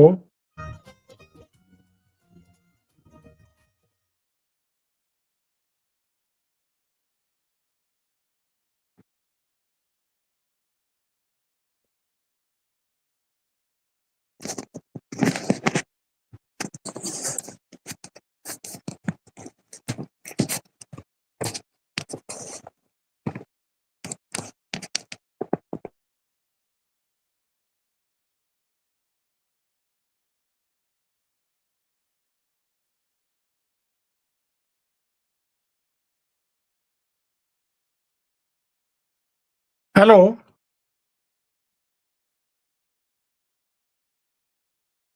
ਹਾਂਜੀ ਪ੍ਰੋਫੈਸਰ ਸਾਹਿਬ, ਹੁਣ ਨਾ ਬ੍ਰੇਕ ਚੱਲ ਰਹੀ ਹੈ ਜੀ, ਤੇ ਆਪਾਂ ਇਹਦੇ ਵਿੱਚ ਹਾਂਜੀ ਆਪਾਂ ਸਟ੍ਰੀਮ ਦੇ ਵਿੱਚ ਆਪਣੀ ਗੱਲਬਾਤ ਜਾਊਗੀ, ਜੇ ਆਪਾਂ ਜਿਹੜਾ ਲਾਈਵ ਸਟ੍ਰੀਮ ਦੇ ਵਿੱਚ ਆਪਾਂ ਗੱਲ ਕੀਤੀ ਉਹ ਜਾਊਗੀ, ਫਿਰ ਬ੍ਰੇਕ ਦੀ ਵੇਟ ਕਰਦੇ ਆਪਾਂ ਖਤਮ ਹੋਣ ਦੀ, ਉਸ ਤੋਂ ਨਹੀਂ, ਬਾਅਦ ਮੈਨੂੰ ਤੁਸੀਂ ਇਹ ਦੱਸਿਓ ਵੀ ਹੁਣ ਤਾਂ ਫੋਟੋ ਵਗੈਰਾ ਆਉਣੀ ਸ਼ੁਰੂ ਹੋ ਗਈ ਹੈ। ਮੈਂ ਉਹਦੇ ਮੋਬਾਈਲ ਤੇ ਕੀਤਾ ਹੁਣ। ਹਾਂਜੀ ਹਾਂਜੀ, ਤੁਸੀਂ ਮੇਰੇ ਨਾਲ ਹੋ, ਤੁਸੀਂ ਮੇਰੇ ਨਾਲ ਹੋ। ਠੀਕ ਹੈ, ਫੋਟੋ ਠੀਕ ਹੈ। ਹਾਂਜੀ ਹਾਂਜੀ, ਫੋਟੋ ਠੀਕ ਹੈ, ਬਸ ਆਪਾਂ 2 ਮਿੰਟ ਰਹਿ ਗਏ ਆਪਣੇ ਕੋਲੇ, ਚੱਲਦੇ ਆਪਾਂ। Okay okay. ਓਕੇ।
ਸਵਾਗਤ ਹੈ ਪ੍ਰੋਗਰਾਮ ਸਾਂਝੀ ਸਾਥ ਦੇ ਵਿੱਚ, ਤੁਸੀਂ ਜੁੜੇ ਹੋਏ ਹੋ ਪੰਜਾਬੀ ਡੀਐਸਏ ਦੇ ਨਾਲ, ਤੇ ਆਪਣੇ ਨਾਲ ਇੱਕ ਵਾਰ ਮੁੜ ਤੋਂ ਜੁੜ ਚੁੱਕੇ ਨੇ ਪ੍ਰੋਫੈਸਰ ਦਲਜੀਤ ਸਿੰਘ ਜੀ, ਜਿਨ੍ਹਾਂ ਦੇ ਨਾਲ ਆਪਾਂ ਗੱਲਬਾਤ ਜਿਹੜੀ ਉਹ ਕਰ ਰਹੇ ਸਾਂ। ਆਪਾਂ ਪੰਥਕ ਮਾਮਲਿਆਂ ਦੇ ਉੱਤੇ ਗੱਲਬਾਤ ਕਰ ਰਹੇ ਸਾਂ। ਪ੍ਰੋਫੈਸਰ ਸਾਹਿਬ, ਬ੍ਰੇਕ ਤੋਂ ਬਾਅਦ ਸਵਾਗਤ ਹੈ ਜੀ, ਸਤਿ ਸ਼੍ਰੀ ਅਕਾਲ। ਸਤਿ ਸ਼੍ਰੀ ਅਕਾਲ ਜੀ। ਸਤਿ ਸ਼੍ਰੀ ਅਕਾਲ ਜੀ। ਪ੍ਰੋਫੈਸਰ ਸਾਹਿਬ, ਆਪਾਂ ਜਿਹੜੇ ਪਹਿਲੇ ਹਿੱਸੇ ਦੇ ਵਿੱਚ ਆਪਾਂ ਬੜੀ ਡਿਟੇਲ ਦੇ ਨਾਲ ਗੱਲਬਾਤ ਕੀਤੀ ਵੀ ਗੁਰਦੁਆਰਾ ਐਕਟ ਕੀ ਕਹਿੰਦਾ, ਗੁਰਦੁਆਰਿਆਂ ਦੀ ਸਾਂਭ ਸੰਭਾਲ ਦੇ ਬਾਰੇ ਉਹਦਾ ਪ੍ਰੈਂਬਲ ਕੀ ਕਹਿੰਦਾ, ਕਿਵੇਂ ਜਥੇਦਾਰ ਸਾਹਿਬਾਨ ਦੀ ਜਿਹੜੀ ਨਿਯੁਕਤੀ ਆ ਉਹ ਐਸਜੀਪੀਸੀ ਨੇ ਆਪਣੇ ਅੰਡਰ ਲੈ ਲਈ, ਤੇ ਹੁਣ ਉਹਨਾਂ ਨੂੰ ਫਾਰਗ ਕਰਨ ਦਾ ਜਿਹੜਾ ਤੌਰ ਤਰੀਕਾ, ਅੱਜ ਜਿਹੜੀ ਧਿਰ ਉੱਥੇ ਕਾਬਜ਼ ਆ, ਜਿਹੜੀ ਪ੍ਰਬੰਧ ਚਲਾ ਰਹੀ ਆ, ਉਸ ਧਿਰ ਦੇ ਨਾਲ ਸਿੱਖਾਂ ਦਾ, ਪੰਜਾਬੀਆਂ ਦਾ ਇੱਕ ਬਹੁਤ ਵੱਡਾ ਧੜਾ ਜਿਹੜਾ ਉਹਦੇ ਕੰਮਕਾਰ ਤੋਂ ਸੰਤੁਸ਼ਟ ਨਹੀਂ ਆ, ਉਹ ਅਸੰਤੁਸ਼ਟੀ ਮਹਿਸੂਸ ਕਰਦਾ, ਕਿਉਂਕਿ ਹਰ ਚੀਜ਼ ਨੂੰ ਸਿਆਸੀ ਐਨਕ ਦੇ ਨਾਲ ਦੇਖਿਆ ਜਾ ਰਿਹਾ। ਹੁਣ ਜਿਹੜੇ ਇਹ ਜਿਹੜਾ ਪ੍ਰਬੰਧ ਆ ਪੂਰਾ ਜੀ, ਇੱਕ ਤਾਂ ਇਹਦੀ ਦਰੁਸਤੀ ਕਿਵੇਂ ਹੋਵੇ, ਦੂਜਾ, ਇਸ ਮਾਮਲੇ ਦੇ ਵਿੱਚ ਅੱਗੇ ਤੋਂ ਕੋਈ ਇਸ ਤਰ੍ਹਾਂ ਦਾ ਨਾ ਕੁਝ ਵਾਪਰੇ ਤਾਂ ਜਿਹੜੇ ਸਿੱਖ ਬੁੱਧੀਜੀਵੀ ਨੇ, ਸਿੱਖ ਚਿੰਤਕ ਨੇ, ਜਾਂ ਜਿਹੜੇ ਇਹਨਾਂ ਮਾਮਲਿਆਂ ਦੇ ਉੱਤੇ ਗਹੀਨ ਸੋਚ ਵਿਚਾਰ ਕਰਨ ਦੇ ਸਮਰੱਥ ਲੋਕ ਨੇ ਮਾਨਸਿਕ ਤੌਰ ਤੇ, ਉਹ ਕਿਹੋ ਜਿਹਾ ਰਾਹ ਅਖਤਿਆਰ ਕਰਨ, ਜਾਂ ਕਿਸ ਤਰ੍ਹਾਂ ਦੀ ਉਹਨਾਂ ਦੀ ਜਿਹੜੀ ਆ ਉਹ ਆਪਾਂ ਕਹਿ ਲਈਏ ਕਿ ਜਿਵੇਂ ਆਪਾਂ ਕਿਸੇ ਮਾਮਲੇ ਦੇ ਵਿੱਚ ਕੋਈ ਪ੍ਰਤੀਕਿਰਿਆ ਦਿੰਦਾ, ਕੋਈ ਟਿੱਪਣੀ ਕਰਦਾ, ਜਾਂ ਕੋਈ ਰეკਮੈਂਡੇਸ਼ਨ ਕਰਦਾ ਕਿ ਆਹ ਚੀਜ਼ਾਂ ਜਿਹੜੀਆਂ ਨੇ ਉਹ ਦਰੁਸਤ ਕੀਤੀਆਂ ਜਾਣੀਆਂ ਚਾਹੀਦੀਆਂ ਨੇ? ਪ੍ਰਵੀਨ ਜੀ, ਸਭ ਤੋਂ ਵੱਡੀ ਗੱਲ ਇਹ ਹੈ ਕਿ ਬਿਲਕੁਲ ਤੁਹਾਡੀ ਗੱਲ ਦਰੁਸਤ ਹੈ ਕਿ ਜੋ ਹਾਲਾਤ ਬਣ ਚੁੱਕੇ ਨੇ ਹੁਣ, ਇਹਨਾਂ ਨੂੰ ਠੀਕ ਕਰਨ ਦੇ ਲਈ ਕੋਈ ਨਾ ਕੋਈ ਹੰਭਲਾ ਤਾਂ ਮਾਰਨਾ ਪੈਣਾ ਜੀ। ਪਹਿਲੀ ਗੱਲ ਤਾਂ ਇਹ ਹੈ ਕਿ ਸਾਨੂੰ SGPC ਦੇ ਇਲੈਕਸ਼ਨ ਜਿਹੜੇ ਡਿਊ ਹੈਗੇ ਨੇ ਇੰਨੇ ਸਾਲਾਂ ਤੋਂ, ਉਹ ਜ਼ਰੂਰ ਕਰਵਾਉਣੇ ਚਾਹੀਦੇ ਨੇ, ਚਾਹੇ ਸਰਕਾਰ ਉਹਦੇ ਲਈ ਹੰਭਲਾ ਮਾਰੇ ਜਾਂ ਸਿੱਖ ਪੰਥ ਦੇ ਉਹ ਬੰਦੇ ਜਿਹੜੇ ਕਿ ਵੈਲ ਵਿਸ਼ਰ ਨੇ ਉਹ ਇਸ ਬਾਰੇ ਆਪਣਾ ਸਟੈਪ ਲੈਣ, ਕਿਉਂਕਿ ਫਿਰ ਹੀ ਜਿਹੜੀ ਜਿੱਦਾਂ 5 ਮੈਂਬਰੀ ਕਮੇਟੀ ਬਣੀ ਹੋਈ ਹੈ, ਜਾਂ ਜਿਸ ਤਰੀਕੇ ਦੇ ਨਾਲ ਬਾਕੀ ਜਥੇਬੰਦੀਆਂ ਹੁਣ ਅੱਗੇ ਆ ਰਹੀਆਂ ਨੇ ਜਿਹੜੀਆਂ ਕਿ ਵਾਕਈ ਚਿੰਤਕ ਨੇ ਸਿੱਖ ਮਸਲਿਆਂ ਬਾਰੇ, ਉਸ ਕਰਕੇ ਇੱਕ ਤਾਂ ਇਹ ਹੈਗਾ। ਦੂਸਰਾ ਇਹ ਹੈ ਕਿ ਅਕਾਲ ਤਖਤ ਸਾਹਿਬ ਦੇ ਜਥੇਦਾਰ ਨੂੰ ਕਿਸੇ ਵੀ ਹਾਲਤ ਦੇ ਵਿੱਚ ਕਾਨੂੰਨ ਦੇ ਦਾਇਰੇ 'ਚ ਨਹੀਂ ਜਾਣਾ ਚਾਹੀਦਾ। ਹੁਣ ਕੁਐਸਚਨ ਇਹ ਹੁੰਦਾ ਕਿ ਫਿਰ ਇਹਨਾਂ ਨੂੰ ਅਪਾਇੰਟ ਕੌਣ ਕਰੂਗਾ ਜਾਂ ਇਹਨਾਂ ਬਾਰੇ ਕੌਣ ਡਿਸੀਜ਼ਨ ਲਊਗਾ। ਤਾਂ ਉਹਦੇ ਲਈ ਸਭ ਤੋਂ ਇੰਪੋਰਟੈਂਟ ਚੀਜ਼ ਇਹ ਹੈ ਕਿ ਹੁਣ ਮੰਨ ਲਓ ਪੋਪ ਦੀ ਆਪਾਂ ਦੇਖੀ ਹੈ ਪਿੱਛੇ ਸਿਲੈਕਸ਼ਨ, ਦੁਨੀਆ ਭਰ ਦੇ ਵਿੱਚੋਂ ਬੰਦੇ ਗਏ ਨੇ ਸਿਲੈਕਟ ਕਰਨ ਦੇ ਲਈ, ਠੀਕ ਹੈ, ਉਹਨਾਂ ਦੇ ਇੱਕ ਸਿਸਟਮ ਬਣਾਇਆ ਹੋਇਆ। ਅਸੀਂ ਉਹ ਜਿਹਾ ਸਿਸਟਮ ਕਿਉਂ ਨਹੀਂ ਬਣਾ ਰਹੇ? ਕਿਉਂਕਿ ਗੁਰਦੁਆਰਾ ਸਾਹਿਬ, ਈਵਨ ਅਕਾਲ ਤਖਤ ਗੁਰਦੁਆਰਾ, ਜਾਂ ਈਵਨ ਆਪਾਂ ਜੇ ਲਾਈਏ ਬਾਕੀ ਹੋਰ ਗੁਰਦੁਆਰਿਆਂ ਦੇ ਜਿਹੜੇ ਗ੍ਰੰਥੀ ਜਾਂ ਹੈਡ ਗ੍ਰੰਥੀ ਸਾਹਿਬਾਨ ਹੈਗੇ, ਉਹਨਾਂ ਦੀ ਜੁਰਿਸਡਿਕਸ਼ਨ ਗੁਰਦੁਆਰਾ ਸਾਹਿਬ ਤੱਕ ਹੈ। ਉਹਨਾਂ ਦਾ ਆਪਣੇ ਜਿੱਥੇ ਮਰਜ਼ੀ ਆਪਣਾ ਇਨਫਲੂਐਂਸ ਕਰ ਸਕਦੇ ਨੇ, ਪਰ ਅਕਾਲ ਤਖਤ ਸਾਹਿਬ ਦਾ ਜਥੇਦਾਰ ਤਾਂ ਦੁਨੀਆ ਦੇ ਹਰ ਮੁਲਕ ਦੇ ਵਿੱਚ, ਹਰ ਸਟੇਟ ਦੇ ਵਿੱਚ ਜਿੱਥੇ ਵੀ ਬੈਠਾ ਉੱਥੇ ਹੀ ਉਹ ਉੱਥੋਂ ਤੱਕ ਉਹਦੀ ਜਿਹੜੀ ਰਸਾਈ ਹੈ ਉਹਦੀ ਗੱਲ ਪਹੁੰਚ ਸਕਦੀ ਹੈ, ਉੱਥੋਂ ਤੱਕ ਦੇ ਵਿੱਚ ਆਉਂਦੀਆਂ ਜੀ ਉਹ ਸਾਰੀਆਂ ਚੀਜ਼ਾਂ। ਰਾਈਟ, ਉਹ ਤਾਂ ਕਿਤੇ ਅਮਰੀਕਾ ਕੈਨੇਡਾ ਬੈਠੇ ਬੰਦਿਆਂ ਨੂੰ ਸੱਦ ਸਕਦੇ ਨੇ, ਸਮਨ ਕਰ ਸਕਦੇ ਨੇ, ਕਰ ਸਕਦੇ ਨੇ। ਤਾਂ ਉਹਨਾਂ ਦੇ ਲਈ ਇੱਕ ਵੱਖਰਾ ਆਪਣਾ ਢਾਂਚਾ ਖੜਾ ਕਰਨਾ ਪੈਣਾ ਸਾਨੂੰ ਕਿ ਦੁਨੀਆ ਦੇ ਹਰ ਮੁਲਕ ਦੇ ਵਿੱਚੋਂ ਆਪਣਾ ਅਮਰੀਕਾ ਲਾ ਲਓ, ਹੁਣ ਇੱਥੇ ਵੀ ਤਾਂ ਆਪਣਾ ਅਮਰੀਕਾ ਗੁਰਦੁਆਰਾ ਸਾਹਿਬ ਦੇ ਅੱਗੇ ਬਣੀਆਂ ਹੋਈਆਂ ਨੇ, ਮੈਨੇਜਮੈਂਟ ਬਣੀਆਂ ਨੇ, ਉਹ ਅੱਗੇ ਉਹਨਾਂ ਦੇ ਕਹਿ ਲਓ ਵੀ ਐਸੋਸੀਏਸ਼ਨ ਬਣੀਆਂ ਹੋਈਆਂ ਨੇ। ਤਾਂ ਇੱਕ ਤਰੀਕਾ ਅਪਣਾਇਆ ਜਾਵੇ ਜਿਹਦੇ ਲਈ ਵਿਚਾਰ ਵਟਾਂਦਰਾ ਕੀਤਾ ਜਾਵੇ, ਚਾਹੇ ਉਹ SGPC ਕਰੇ, ਚਾਹੇ ਹੋਰ, ਕਿਉਂਕਿ ਹੁਣ ਇਹਦੇ ਵਿੱਚ ਦਿੱਲੀ ਸਿੱਖ ਗੁਰਦੁਆਰਾ ਐਕਟ ਕਮੇਟੀ ਹੈ। ਹੁਣ SGPC ਦਾ ਦਾਇਰਾ ਤਾਂ ਸਿਰਫ ਪੰਜਾਬ 'ਚ ਰਹਿ ਗਿਆ ਨਾ, ਹਰਿਆਣਾ 'ਚ ਵੱਖਰੀ ਕਮੇਟੀ ਬਣ ਗਈ, ਦਿੱਲੀ 'ਚ ਆਲਰੇਡੀ ਵੱਖਰੀ ਕਮੇਟੀ ਹੈ, ਜੰਮੂ ਕਸ਼ਮੀਰ 'ਚ ਵੱਖਰੀ ਕਮੇਟੀ ਹੈ, ਤੇ ਇਸੇ ਤਰੀਕੇ ਨਾਲ ਹਜ਼ੂਰ ਸਾਹਿਬ ਦੀ ਵੱਖਰੀ ਹੈ, ਪਟਨਾ ਸਾਹਿਬ ਦੀ ਵੱਖਰੀ ਹੈ, ਤੇ ਲੋਕਲ ਕਮੇਟੀਆਂ ਸ਼ਹਿਰਾਂ 'ਚ ਵੱਖਰੀਆਂ ਨੇ। ਤਾਂ ਸਾਨੂੰ ਉਹਨਾਂ ਦੇ ਨੁਮਾਇੰਦਗੇ ਲੈ ਕੇ, ਉਹਨਾਂ ਦੇ ਰਿਪਰੈਜ਼ੈਂਟੇਟਿਵ ਲੈ ਕੇ ਇੱਕ ਬੋਰਡ ਬਣਾਓ, ਚਾਹੇ 400 ਦਾ ਬਣਾਓ, 300 ਦਾ ਬਣਾਓ, ਉਸ ਬੋਰਡ ਦੀ ਮੀਟਿੰਗ ਕਰੋ, ਕਿਉਂਕਿ ਜਥੇਦਾਰ ਦੀ ਅਪਾਇੰਟਮੈਂਟ ਇੱਕ ਵਾਰੀ ਕਰਕੇ ਫਿਰ ਉਹਨੂੰ ਕੋਈ ਛੇੜ ਨਾ ਸਕੇ, ਉਸ ਉੱਥੇ ਦਾ ਬੰਦਾ ਆਪਣੇ ਆਪ ਚੁਣਨਗੇ। ਹੁਣ ਇੱਥੇ ਤਾਂ ਰਾਤ ਨੂੰ ਕੋਈ ਪਤਾ ਹੋਰ ਚੁਣੇ ਬੈਠੇ ਹੁੰਦੇ ਨੇ, ਸਵੇਰ ਨੂੰ ਕਿਸੇ ਹੋਰ ਬੰਦੇ ਨੂੰ ਅਪਾਇੰਟ ਕਰ ਦਿੰਦੇ ਨੇ, ਉਹ ਜਵਾਬ ਦੇ ਦਿੰਦਾ ਜਿਹੜਾ ਚੰਗਾ ਬੰਦਾ। ਆਪਾਂ ਨੂੰ ਪਤਾ 2-3 ਨਾਮ ਆਏ ਚੰਗੇ ਬੰਦਿਆਂ ਦੇ, ਕਿ ਤੁਹਾਡੇ ਹਾਲਾਤ ਨਹੀਂ ਹੈਗੇ ਅਸੀਂ ਇਸ ਪੋਜੀਸ਼ਨ 'ਚ ਆ ਕੇ ਕੰਮ ਕਰ ਸਕੇ ਤੁਹਾਡੇ ਅੰਦਰ ਨੌਕਰਾਂ ਵਾਂਗੂ। ਸੋ ਇਹ ਚੀਜ਼ ਧਿਆਨ 'ਚ ਰੱਖਦੇ ਹੋਏ ਸਾਨੂੰ ਇੱਕ ਬੋਰਡ, ਇੱਕ ਬੜਾ ਵੱਡਾ ਢਾਂਚਾ ਖੜਾ ਕਰਨਾ ਚਾਹੀਦਾ, ਜਿਹਦੇ ਬਾਰੇ ਸਾਰੀਆਂ ਸੰਸਥਾਵਾਂ ਨੂੰ ਦੁਨੀਆ ਭਰ ਦੇ ਬੰਦੇ ਰਿਪਰੈਜ਼ੈਂਟੇਟਿਵ ਕਰਕੇ ਸਾਨੂੰ ਜੇ ਸਿੱਖ ਧਰਮ ਨੂੰ ਅੱਗੇ ਲੈ ਕੇ ਜਾਣਾ ਤਾਂ ਪੋਪ ਵਾਂਗੂ ਸਿਲੈਕਸ਼ਨ ਦੇ ਲਈ ਪ੍ਰੋਸੀਜਰ ਅਡਾਪਟ ਕਰਨਾ ਪਏਗਾ। ਜੀ ਬਿਲਕੁਲ। ਤੇ ਨਾਲੇ ਜਿਹੜਾ ਆਪਣਾ ਪ੍ਰੋਫੈਸਰ ਸਾਹਿਬ ਇਹ ਵੀ ਗੱਲ ਹੈ ਨਾ ਕਿ ਬਹੁਤ ਸਾਰੇ ਜਿਹੜੇ ਲੋਕ ਨੇ ਉਹ ਪਿੱਛੇ ਜੇ ਆਉਣਾ ਚਾਹੁੰਦੇ ਸੀ ਅੱਗੇ ਕਿ ਬਈ ਅਸੀਂ ਇਹਨਾਂ ਅਹੁਦਿਆਂ ਦੇ ਲਈ ਜਦੋਂ ਜਥੇਦਾਰ ਰਘਬੀਰ ਸਿੰਘ ਜੀ ਨੂੰ ਲਾਇਆ ਗਿਆ, ਫਾਰਗ ਕੀਤਾ ਗਿਆ, ਪਰ ਉਹ ਕਹਿੰਦੇ ਵੀ ਅਸੀਂ ਸਿਆਸੀ ਜਿਹੜੇ ਇਸ਼ਾਰੇ ਨੇ ਉਹਨਾਂ ਤੇ ਕੰਮ ਕਰਨਾ ਸਾਡੇ ਲਈ ਬਹੁਤ ਔਖਾ। ਉਹ ਕਹਿੰਦੇ ਕਿ ਗੈਰਤ ਵਾਲੇ ਇਨਸਾਨ ਦੇ ਲਈ ਬਹੁਤ ਔਖੀ ਚੀਜ਼ ਹੈ ਜੇਕਰ ਉਹ ਇਸ ਤਰੀਕੇ ਦੇ ਨਾਲ ਵਿਚਰੂਗਾ। ਸੋ ਇਸ ਸਮੇਂ ਦੀ ਮੰਗ ਹੈ ਕਿ ਉਹ ਜਿਹੜੀਆਂ ਚੀਜ਼ਾਂ ਨੇ ਉਹਨਾਂ ਨੂੰ ਦਰੁਸਤ ਕੀਤਾ ਜਾ ਸਕੇ। ਤੇ ਜਿਵੇਂ ਵਾਕਈ ਜਿਹੜੇ ਇਸ ਟਾਈਮ ਇੱਕ ਬਹੁਤ ਵੱਡੀ ਬਹਿਸ ਛਿੜ ਗਈ ਆ, ਠੀਕ ਆ, ਕਈ ਚੀਜ਼ਾਂ ਨਾ ਆਪਾਂ ਨੂੰ ਲੱਗਦਾ ਕਿ ਉਹੀ ਖਬਰਾਂ ਨੇ, ਉਹੀ ਮੁੱਦੇ ਨੇ ਜਿਹੜੇ ਸੋਸ਼ਲ ਮੀਡੀਆ ਤੇ ਛੇੜੇ ਜਾਂਦੇ ਨੇ, ਪਰ ਉਹ ਨਹੀਂ ਹੁੰਦੇ। ਬਹੁਤ ਵਾਰ ਇੱਕ ਮੁੱਦਾ ਜਿਹੜਾ ਸਾਨੂੰ ਇਹ ਲੱਗਦਾ ਹੁੰਦਾ ਕਿ ਇਹ ਦੂਰ ਹੈ ਜਾਂ ਇਹ ਜਿਹੜਾ ਮੁੱਦਾ ਇੱਕ ਛੋਟਾ ਹੈ, ਉਹ ਛੋਟਾ ਨਹੀਂ ਹੁੰਦਾ ਅਸਲ ਦੇ ਵਿੱਚ। ਉੱਥੋਂ ਕਈ ਹੋਰ ਜਿਹੜੀਆਂ ਚੀਜ਼ਾਂ ਦੀ ਜਾਂ ਹੋਰ ਪ੍ਰਕਰਨਾਂ ਦੀ ਜਾਂ ਹੋਰ ਤਰੀਕੇ ਦੀ ਜਿਹੜੀ ਸਿਆਸਤ ਆ ਉਹਨਾਂ ਦਾ ਮੁੱਢ ਵੱਜ ਜਾਂਦਾ, ਉਹ ਹਵਾਲੇ ਤਿਆਰ ਹੋ ਜਾਂਦੇ ਕਿ ਹਾਂ ਫਲਾਣੇ ਟਾਈਮ ਵੀ ਤਾਂ ਹੋ ਹੀ ਗਿਆ ਸੀ ਨਾ। ਸੋ ਇਸ ਕਰਕੇ ਇਹ ਜਿਹੜੇ ਵਰਤਾਰੇ ਨੇ ਇਹ ਬਹੁਤ ਨਿਗੂਣੇ ਜਿੰਨੇ ਲੱਗਦੇ ਨੇ ਉਹਨੇ ਹੈ ਨਹੀਂਗੇ। ਬਹੁਤ ਵਾਰ ਇਸ ਤਰ੍ਹਾਂ ਦਾ ਹੋਇਆ ਕਿ ਪੰਥ ਨੂੰ ਇੱਕ ਛੋਟੀ ਜਿਹੀ ਜਿਹੜੀ ਗੱਲ ਆ ਉਸ ਤੋਂ ਬਾਅਦ ਕੌਮ ਨੂੰ ਇਕੱਠਿਆਂ ਹੋ ਕੇ ਉਹਦੇ ਬਾਰੇ ਸਿਰ ਜਿਹੜੇ ਨੇ ਉਹ ਜੋੜਨੇ ਪਏ ਨੇ। ਸੋ ਅੱਜ ਪ੍ਰੋਗਰਾਮ ਦੇ ਵਿੱਚ ਆ ਕੇ ਗੁਰਦੁਆਰਾ ਐਕਟ ਜਿਹੜਾ ਸਿੱਖ ਗੁਰਦੁਆਰਾ ਐਕਟ ਆ ਉਹਦੇ ਬਾਰੇ ਦੱਸਣ ਦੇ ਲਈ, ਹੋਰ ਜਿਹੜੀਆਂ ਚਰਚਾਵਾਂ ਉਹ ਕਰਨ ਦੇ ਲਈ ਪ੍ਰੋਫੈਸਰ ਸਾਹਿਬ ਤੁਹਾਡਾ ਬਹੁਤ ਬਹੁਤ ਧੰਨਵਾਦ ਜੀ। ਤੁਸੀਂ ਪੰਜਾਬੀ ਯੂਨੀਵਰਸਿਟੀ ਦੇ ਨਾਲ ਜੁੜੇ, ਇੰਨੀਆਂ ਜਾਣਕਾਰੀਆਂ ਜਿਹੜੀਆਂ ਉਹ ਸਾਂਝੀਆਂ ਕੀਤੀਆਂ। ਆਪ ਜੀ ਦਾ ਵੀ ਬਹੁਤ ਬਹੁਤ ਸ਼ੁਕਰੀਆ ਜੀ। ਜੀ ਬਹੁਤ ਧੰਨਵਾਦ।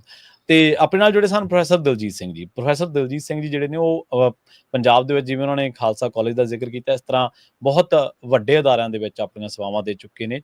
ਚੰਡੀਗੜ੍ਹ ਯੂਨੀਵਰਸਿਟੀ ਦੇ ਵਿੱਚ ਵਾਈਸ ਚਾਂਸਲਰ ਦੇ ਤੌਰ ਤੇ ਜਿਹੜਾ ਆਪਣੀਆਂ ਸੇਵਾਵਾਂ ਦੇ ਚੁੱਕੇ ਨੇ। ਇਸ ਤੋਂ ਇਲਾਵਾ ਹੋਰ ਬਹੁਤ ਥਾਵਾਂ ਦੇ ਉੱਤੇ ਅੱਜ ਕੱਲ੍ਹ ਉਹ ਜਿਹੜੇ ਨੇ ਉਹ ਵੱਖ-ਵੱਖ ਸ਼ੋਜ਼ ਦੇ ਵਿੱਚ ਇੱਕ ਟਿੱਪਣੀਕਾਰ ਵਜੋਂ ਹਾਜ਼ਰ ਹੁੰਦੇ ਨੇ। ਸਿੱਖ ਇਤਿਹਾਸ ਖਾਸ ਕਰਕੇ ਗੁਰਮਤਿ ਇਤਿਹਾਸ ਦੇ ਵਿੱਚ ਉਹਨਾਂ ਨੇ ਜਿਹੜੇ ਹਵਾਲੇ ਦਿੱਤੇ ਨੇ, ਨਾ ਸਿਰਫ ਉਹਨਾਂ ਨੇ ਉਹਨਾਂ ਹਵਾਲਿਆਂ ਦੇ ਉੱਤੇ ਉਹਨਾਂ ਨੇ ਸਟੱਡੀ ਕੀਤੀ ਹੋਈ ਹੈ, ਬਲਕਿ 1999 ਦੀ ਆਪਣੀ ਉਸ ਕਿਤਾਬ ਦਾ ਵੀ ਜ਼ਿਕਰ, ਆਰਟੀਕਲ ਦਾ ਵੀ ਜ਼ਿਕਰ ਕੀਤਾ, ਮਾਫ ਕਰਨਾ, ਜਿਸ ਆਰਟੀਕਲ ਦੇ ਬਾਅਦ ਉਹਨਾਂ ਦੀ ਜਿਹੜੀ ਪਹੁੰਚ ਹੈ, ਉਹਨਾਂ ਦੀ ਜਿਹੜੀ ਰਸਾਈ ਹੈ, ਉਹ ਜਿਹਦਾ ਟੌੜਾ ਤਿੱਕਰ ਹੋਈ ਸੀ। ਤੇ ਉਸ ਤੋਂ ਬਾਅਦ ਉਹਨਾਂ ਨੇ ਹੁਣ ਦੇ ਮੌਜੂਦਾ ਜਿਹੜੇ ਸੰਦਰਭ ਦੇ ਵਿੱਚ ਜਿਹੜੇ ਪੰਥਕ ਮਾਮਲੇ ਨੇ, ਇਹਨਾਂ ਮਾਮਲਿਆਂ ਦੇ ਵਿੱਚ ਜਿਹੜੀਆਂ ਉਲਝਣ ਤਾਣੀਆਂ ਨੇ, ਕਈ ਵਾਰੀ ਆਪਾਂ ਨੂੰ ਲੱਗਦਾ ਕਿ ਇਹਨਾਂ ਦਾ ਸ਼ਾਇਦ ਕੋਈ ਹੱਲ ਨਹੀਂ ਹੈ, ਪਰ ਹੱਲ ਸਾਡੇ ਇਤਿਹਾਸ ਦੇ ਵਿੱਚ ਹੀ ਪਿਆ ਹੁੰਦਾ। ਸੋ ਉਹਨਾਂ ਮਾਮਲਿਆਂ ਦੇ ਵਿੱਚ ਜਿਹੜੇ ਕਿਰਨਜੋਤ ਕੌਰ ਨੇ, ਉਹਨਾਂ ਦੇ ਨਾਲ ਵੀ ਉਹਨਾਂ ਨੇ ਜਿਹੜੀ ਰਸਾਈ ਉਹ ਕੀਤੀ। ਅੱਜ ਦਾ ਜਿਹੜਾ ਇਹ ਪ੍ਰੋਗਰਾਮ ਆ, ਇਹਨੂੰ ਕਰਨ ਦਾ ਮਕਸਦ ਇਹੀ ਸੀਗਾ ਵੀ ਜਿਹੜੀਆਂ ਕਾਨੂੰਨਨ ਜਿਹੜੀਆਂ ਜਥੇਬੰਦੀਆਂ ਨੇ, ਜਾਂ ਜਿਨ੍ਹਾਂ ਨੂੰ ਆਪਾਂ ਦੁਨਿਆਵੀ ਅਦਾਲਤਾਂ ਕਹਿ ਦਿੰਦੇ ਹਾਂ, ਕਿ ਉਹਨਾਂ ਦੇ ਵਿੱਚ ਇਹ ਮੁਕੱਦਮੇ, ਇਹ ਮਾਮਲੇ ਚਲੇ ਜਾਣਾ ਕਿ ਉਹ ਚੰਗੀ ਗੱਲ ਹੈ ਜਾਂ ਉਹ ਕੀ ਜਾਇਜ਼ ਨੇ। ਇਸ ਤਰੀਕੇ ਦੇ ਨਾਲ ਜਥੇਦਾਰ ਰਘਬੀਰ ਸਿੰਘ ਜੀ ਨੇ ਇਸ ਦਬਾਅ ਤੋਂ ਬਾਅਦ, ਜਦੋਂ ਉਹਨਾਂ ਦੇ ਪਟੀਸ਼ਨ ਦੇ ਬਾਰੇ ਜਾਂ ਜਿਹੜਾ ਕੇਵਿਟ ਦਾ ਉਹਨਾਂ ਨੇ ਜ਼ਿਕਰ ਕੀਤਾ ਸੀਗਾ, ਉਸ ਦੇ ਬਾਰੇ ਜਦੋਂ ਚਰਚਾ ਚੱਲੀ, ਤਾਂ ਉਸ ਤੋਂ ਬਾਅਦ ਉਹਨਾਂ ਨੇ ਫਿਰ ਆਪਣੀ ਜਿਹੜੀ ਉਹ ਪਟੀਸ਼ਨ ਆ ਉਹ ਵਾਪਸ ਲੈ ਲਈ। ਸੋ ਪ੍ਰੋਗਰਾਮ ਸਾਂਝੀ ਸਾਥ ਨੂੰ ਆਪਾਂ ਇੱਥੇ ਹੀ ਸਮਾਪਤ ਕਰਾਂਗੇ। ਪੰਜਾਬੀ ਡੀਐਸਏ ਨੂੰ ਆਪਣਾ ਪਿਆਰ ਇਸੇ ਤਰ੍ਹਾਂ ਦਿੰਦੇ ਰਹੋ, ਆਪਣਾ ਪਿਆਰ ਇਸੇ ਤਰ੍ਹਾਂ ਜਿਹੜਾ ਸਤਿਕਾਰ ਬਰਕਰਾਰ ਰੱਖੋ। ਪੰਜਾਬੀ ਡੀਐਸਏ ਦੀ ਅਗਲੀ ਪੇਸ਼ਕਸ਼ ਜਿਹੜੀ ਆ ਉਹ ਬਲਵਿੰਦਰ ਕੌਰ ਜੀ ਲੈ ਕੇ ਆ ਰਹੇ ਨੇ। 4 ਤੋਂ 5:30 ਵਜੇ ਤੱਕ ਉਹਨਾਂ ਦਾ ਸ਼ੋਅ ਹੋਊਗਾ। ਉਸ ਤੋਂ ਬਾਅਦ ਪ੍ਰੋਗਰਾਮ ਜਿਹੜਾ 5:40 ਤੇ ਕੈਲੀਫੋਰਨੀਆ ਪ੍ਰੋਗਰਾਮ ਹੋਊਗਾ, ਤੇ 5:40 ਤੇ ਅਪਡੇਟ ਕੈਲੀਫੋਰਨੀਆ ਪ੍ਰੋਗਰਾਮ ਤੋਂ ਬਾਅਦ ਜਿਹੜਾ ਉਹ ਪ੍ਰੋਗਰਾਮ ਹੋਊਗਾ 6 ਵਜੇ ਤੁਸੀਂ ਸਰਵਣ ਕਰੋਗੇ ਸ਼ਾਮ ਦੇ ਦੀਵਾਨ। ਤੇ ਉਸ ਤੋਂ ਬਾਅਦ ਆਪਣੀ ਮੁਲਾਕਾਤ ਹੋਵੇਗੀ ਪ੍ਰੋਗਰਾਮ ਖਬਰ ਤੇ ਨਜ਼ਰ ਦੇ ਵਿੱਚ ਦੀਪਕ ਸ਼ਰਮਾ ਚਨਾਰਥਲ ਜੀ ਨਾਲ, ਕਿ ਅਹਿਮ ਤੇ ਕੀ ਖਾਸ ਖਬਰਾਂ ਨੂੰ ਲੈ ਕੇ ਆਪਾਂ ਚਰਚਾ ਕਰਾਂਗੇ। ਤੁਹਾਡਾ ਸਾਰਿਆਂ ਦਾ ਬਹੁਤ ਬਹੁਤ ਧੰਨਵਾਦ। ਸਤਿ ਸ੍ਰੀ ਅਕਾਲ। ਜੁੜੇ ਰਹੋ ਪੰਜਾਬੀ ਰੇਡੀਓ USA ਦੇ ਨਾਲ।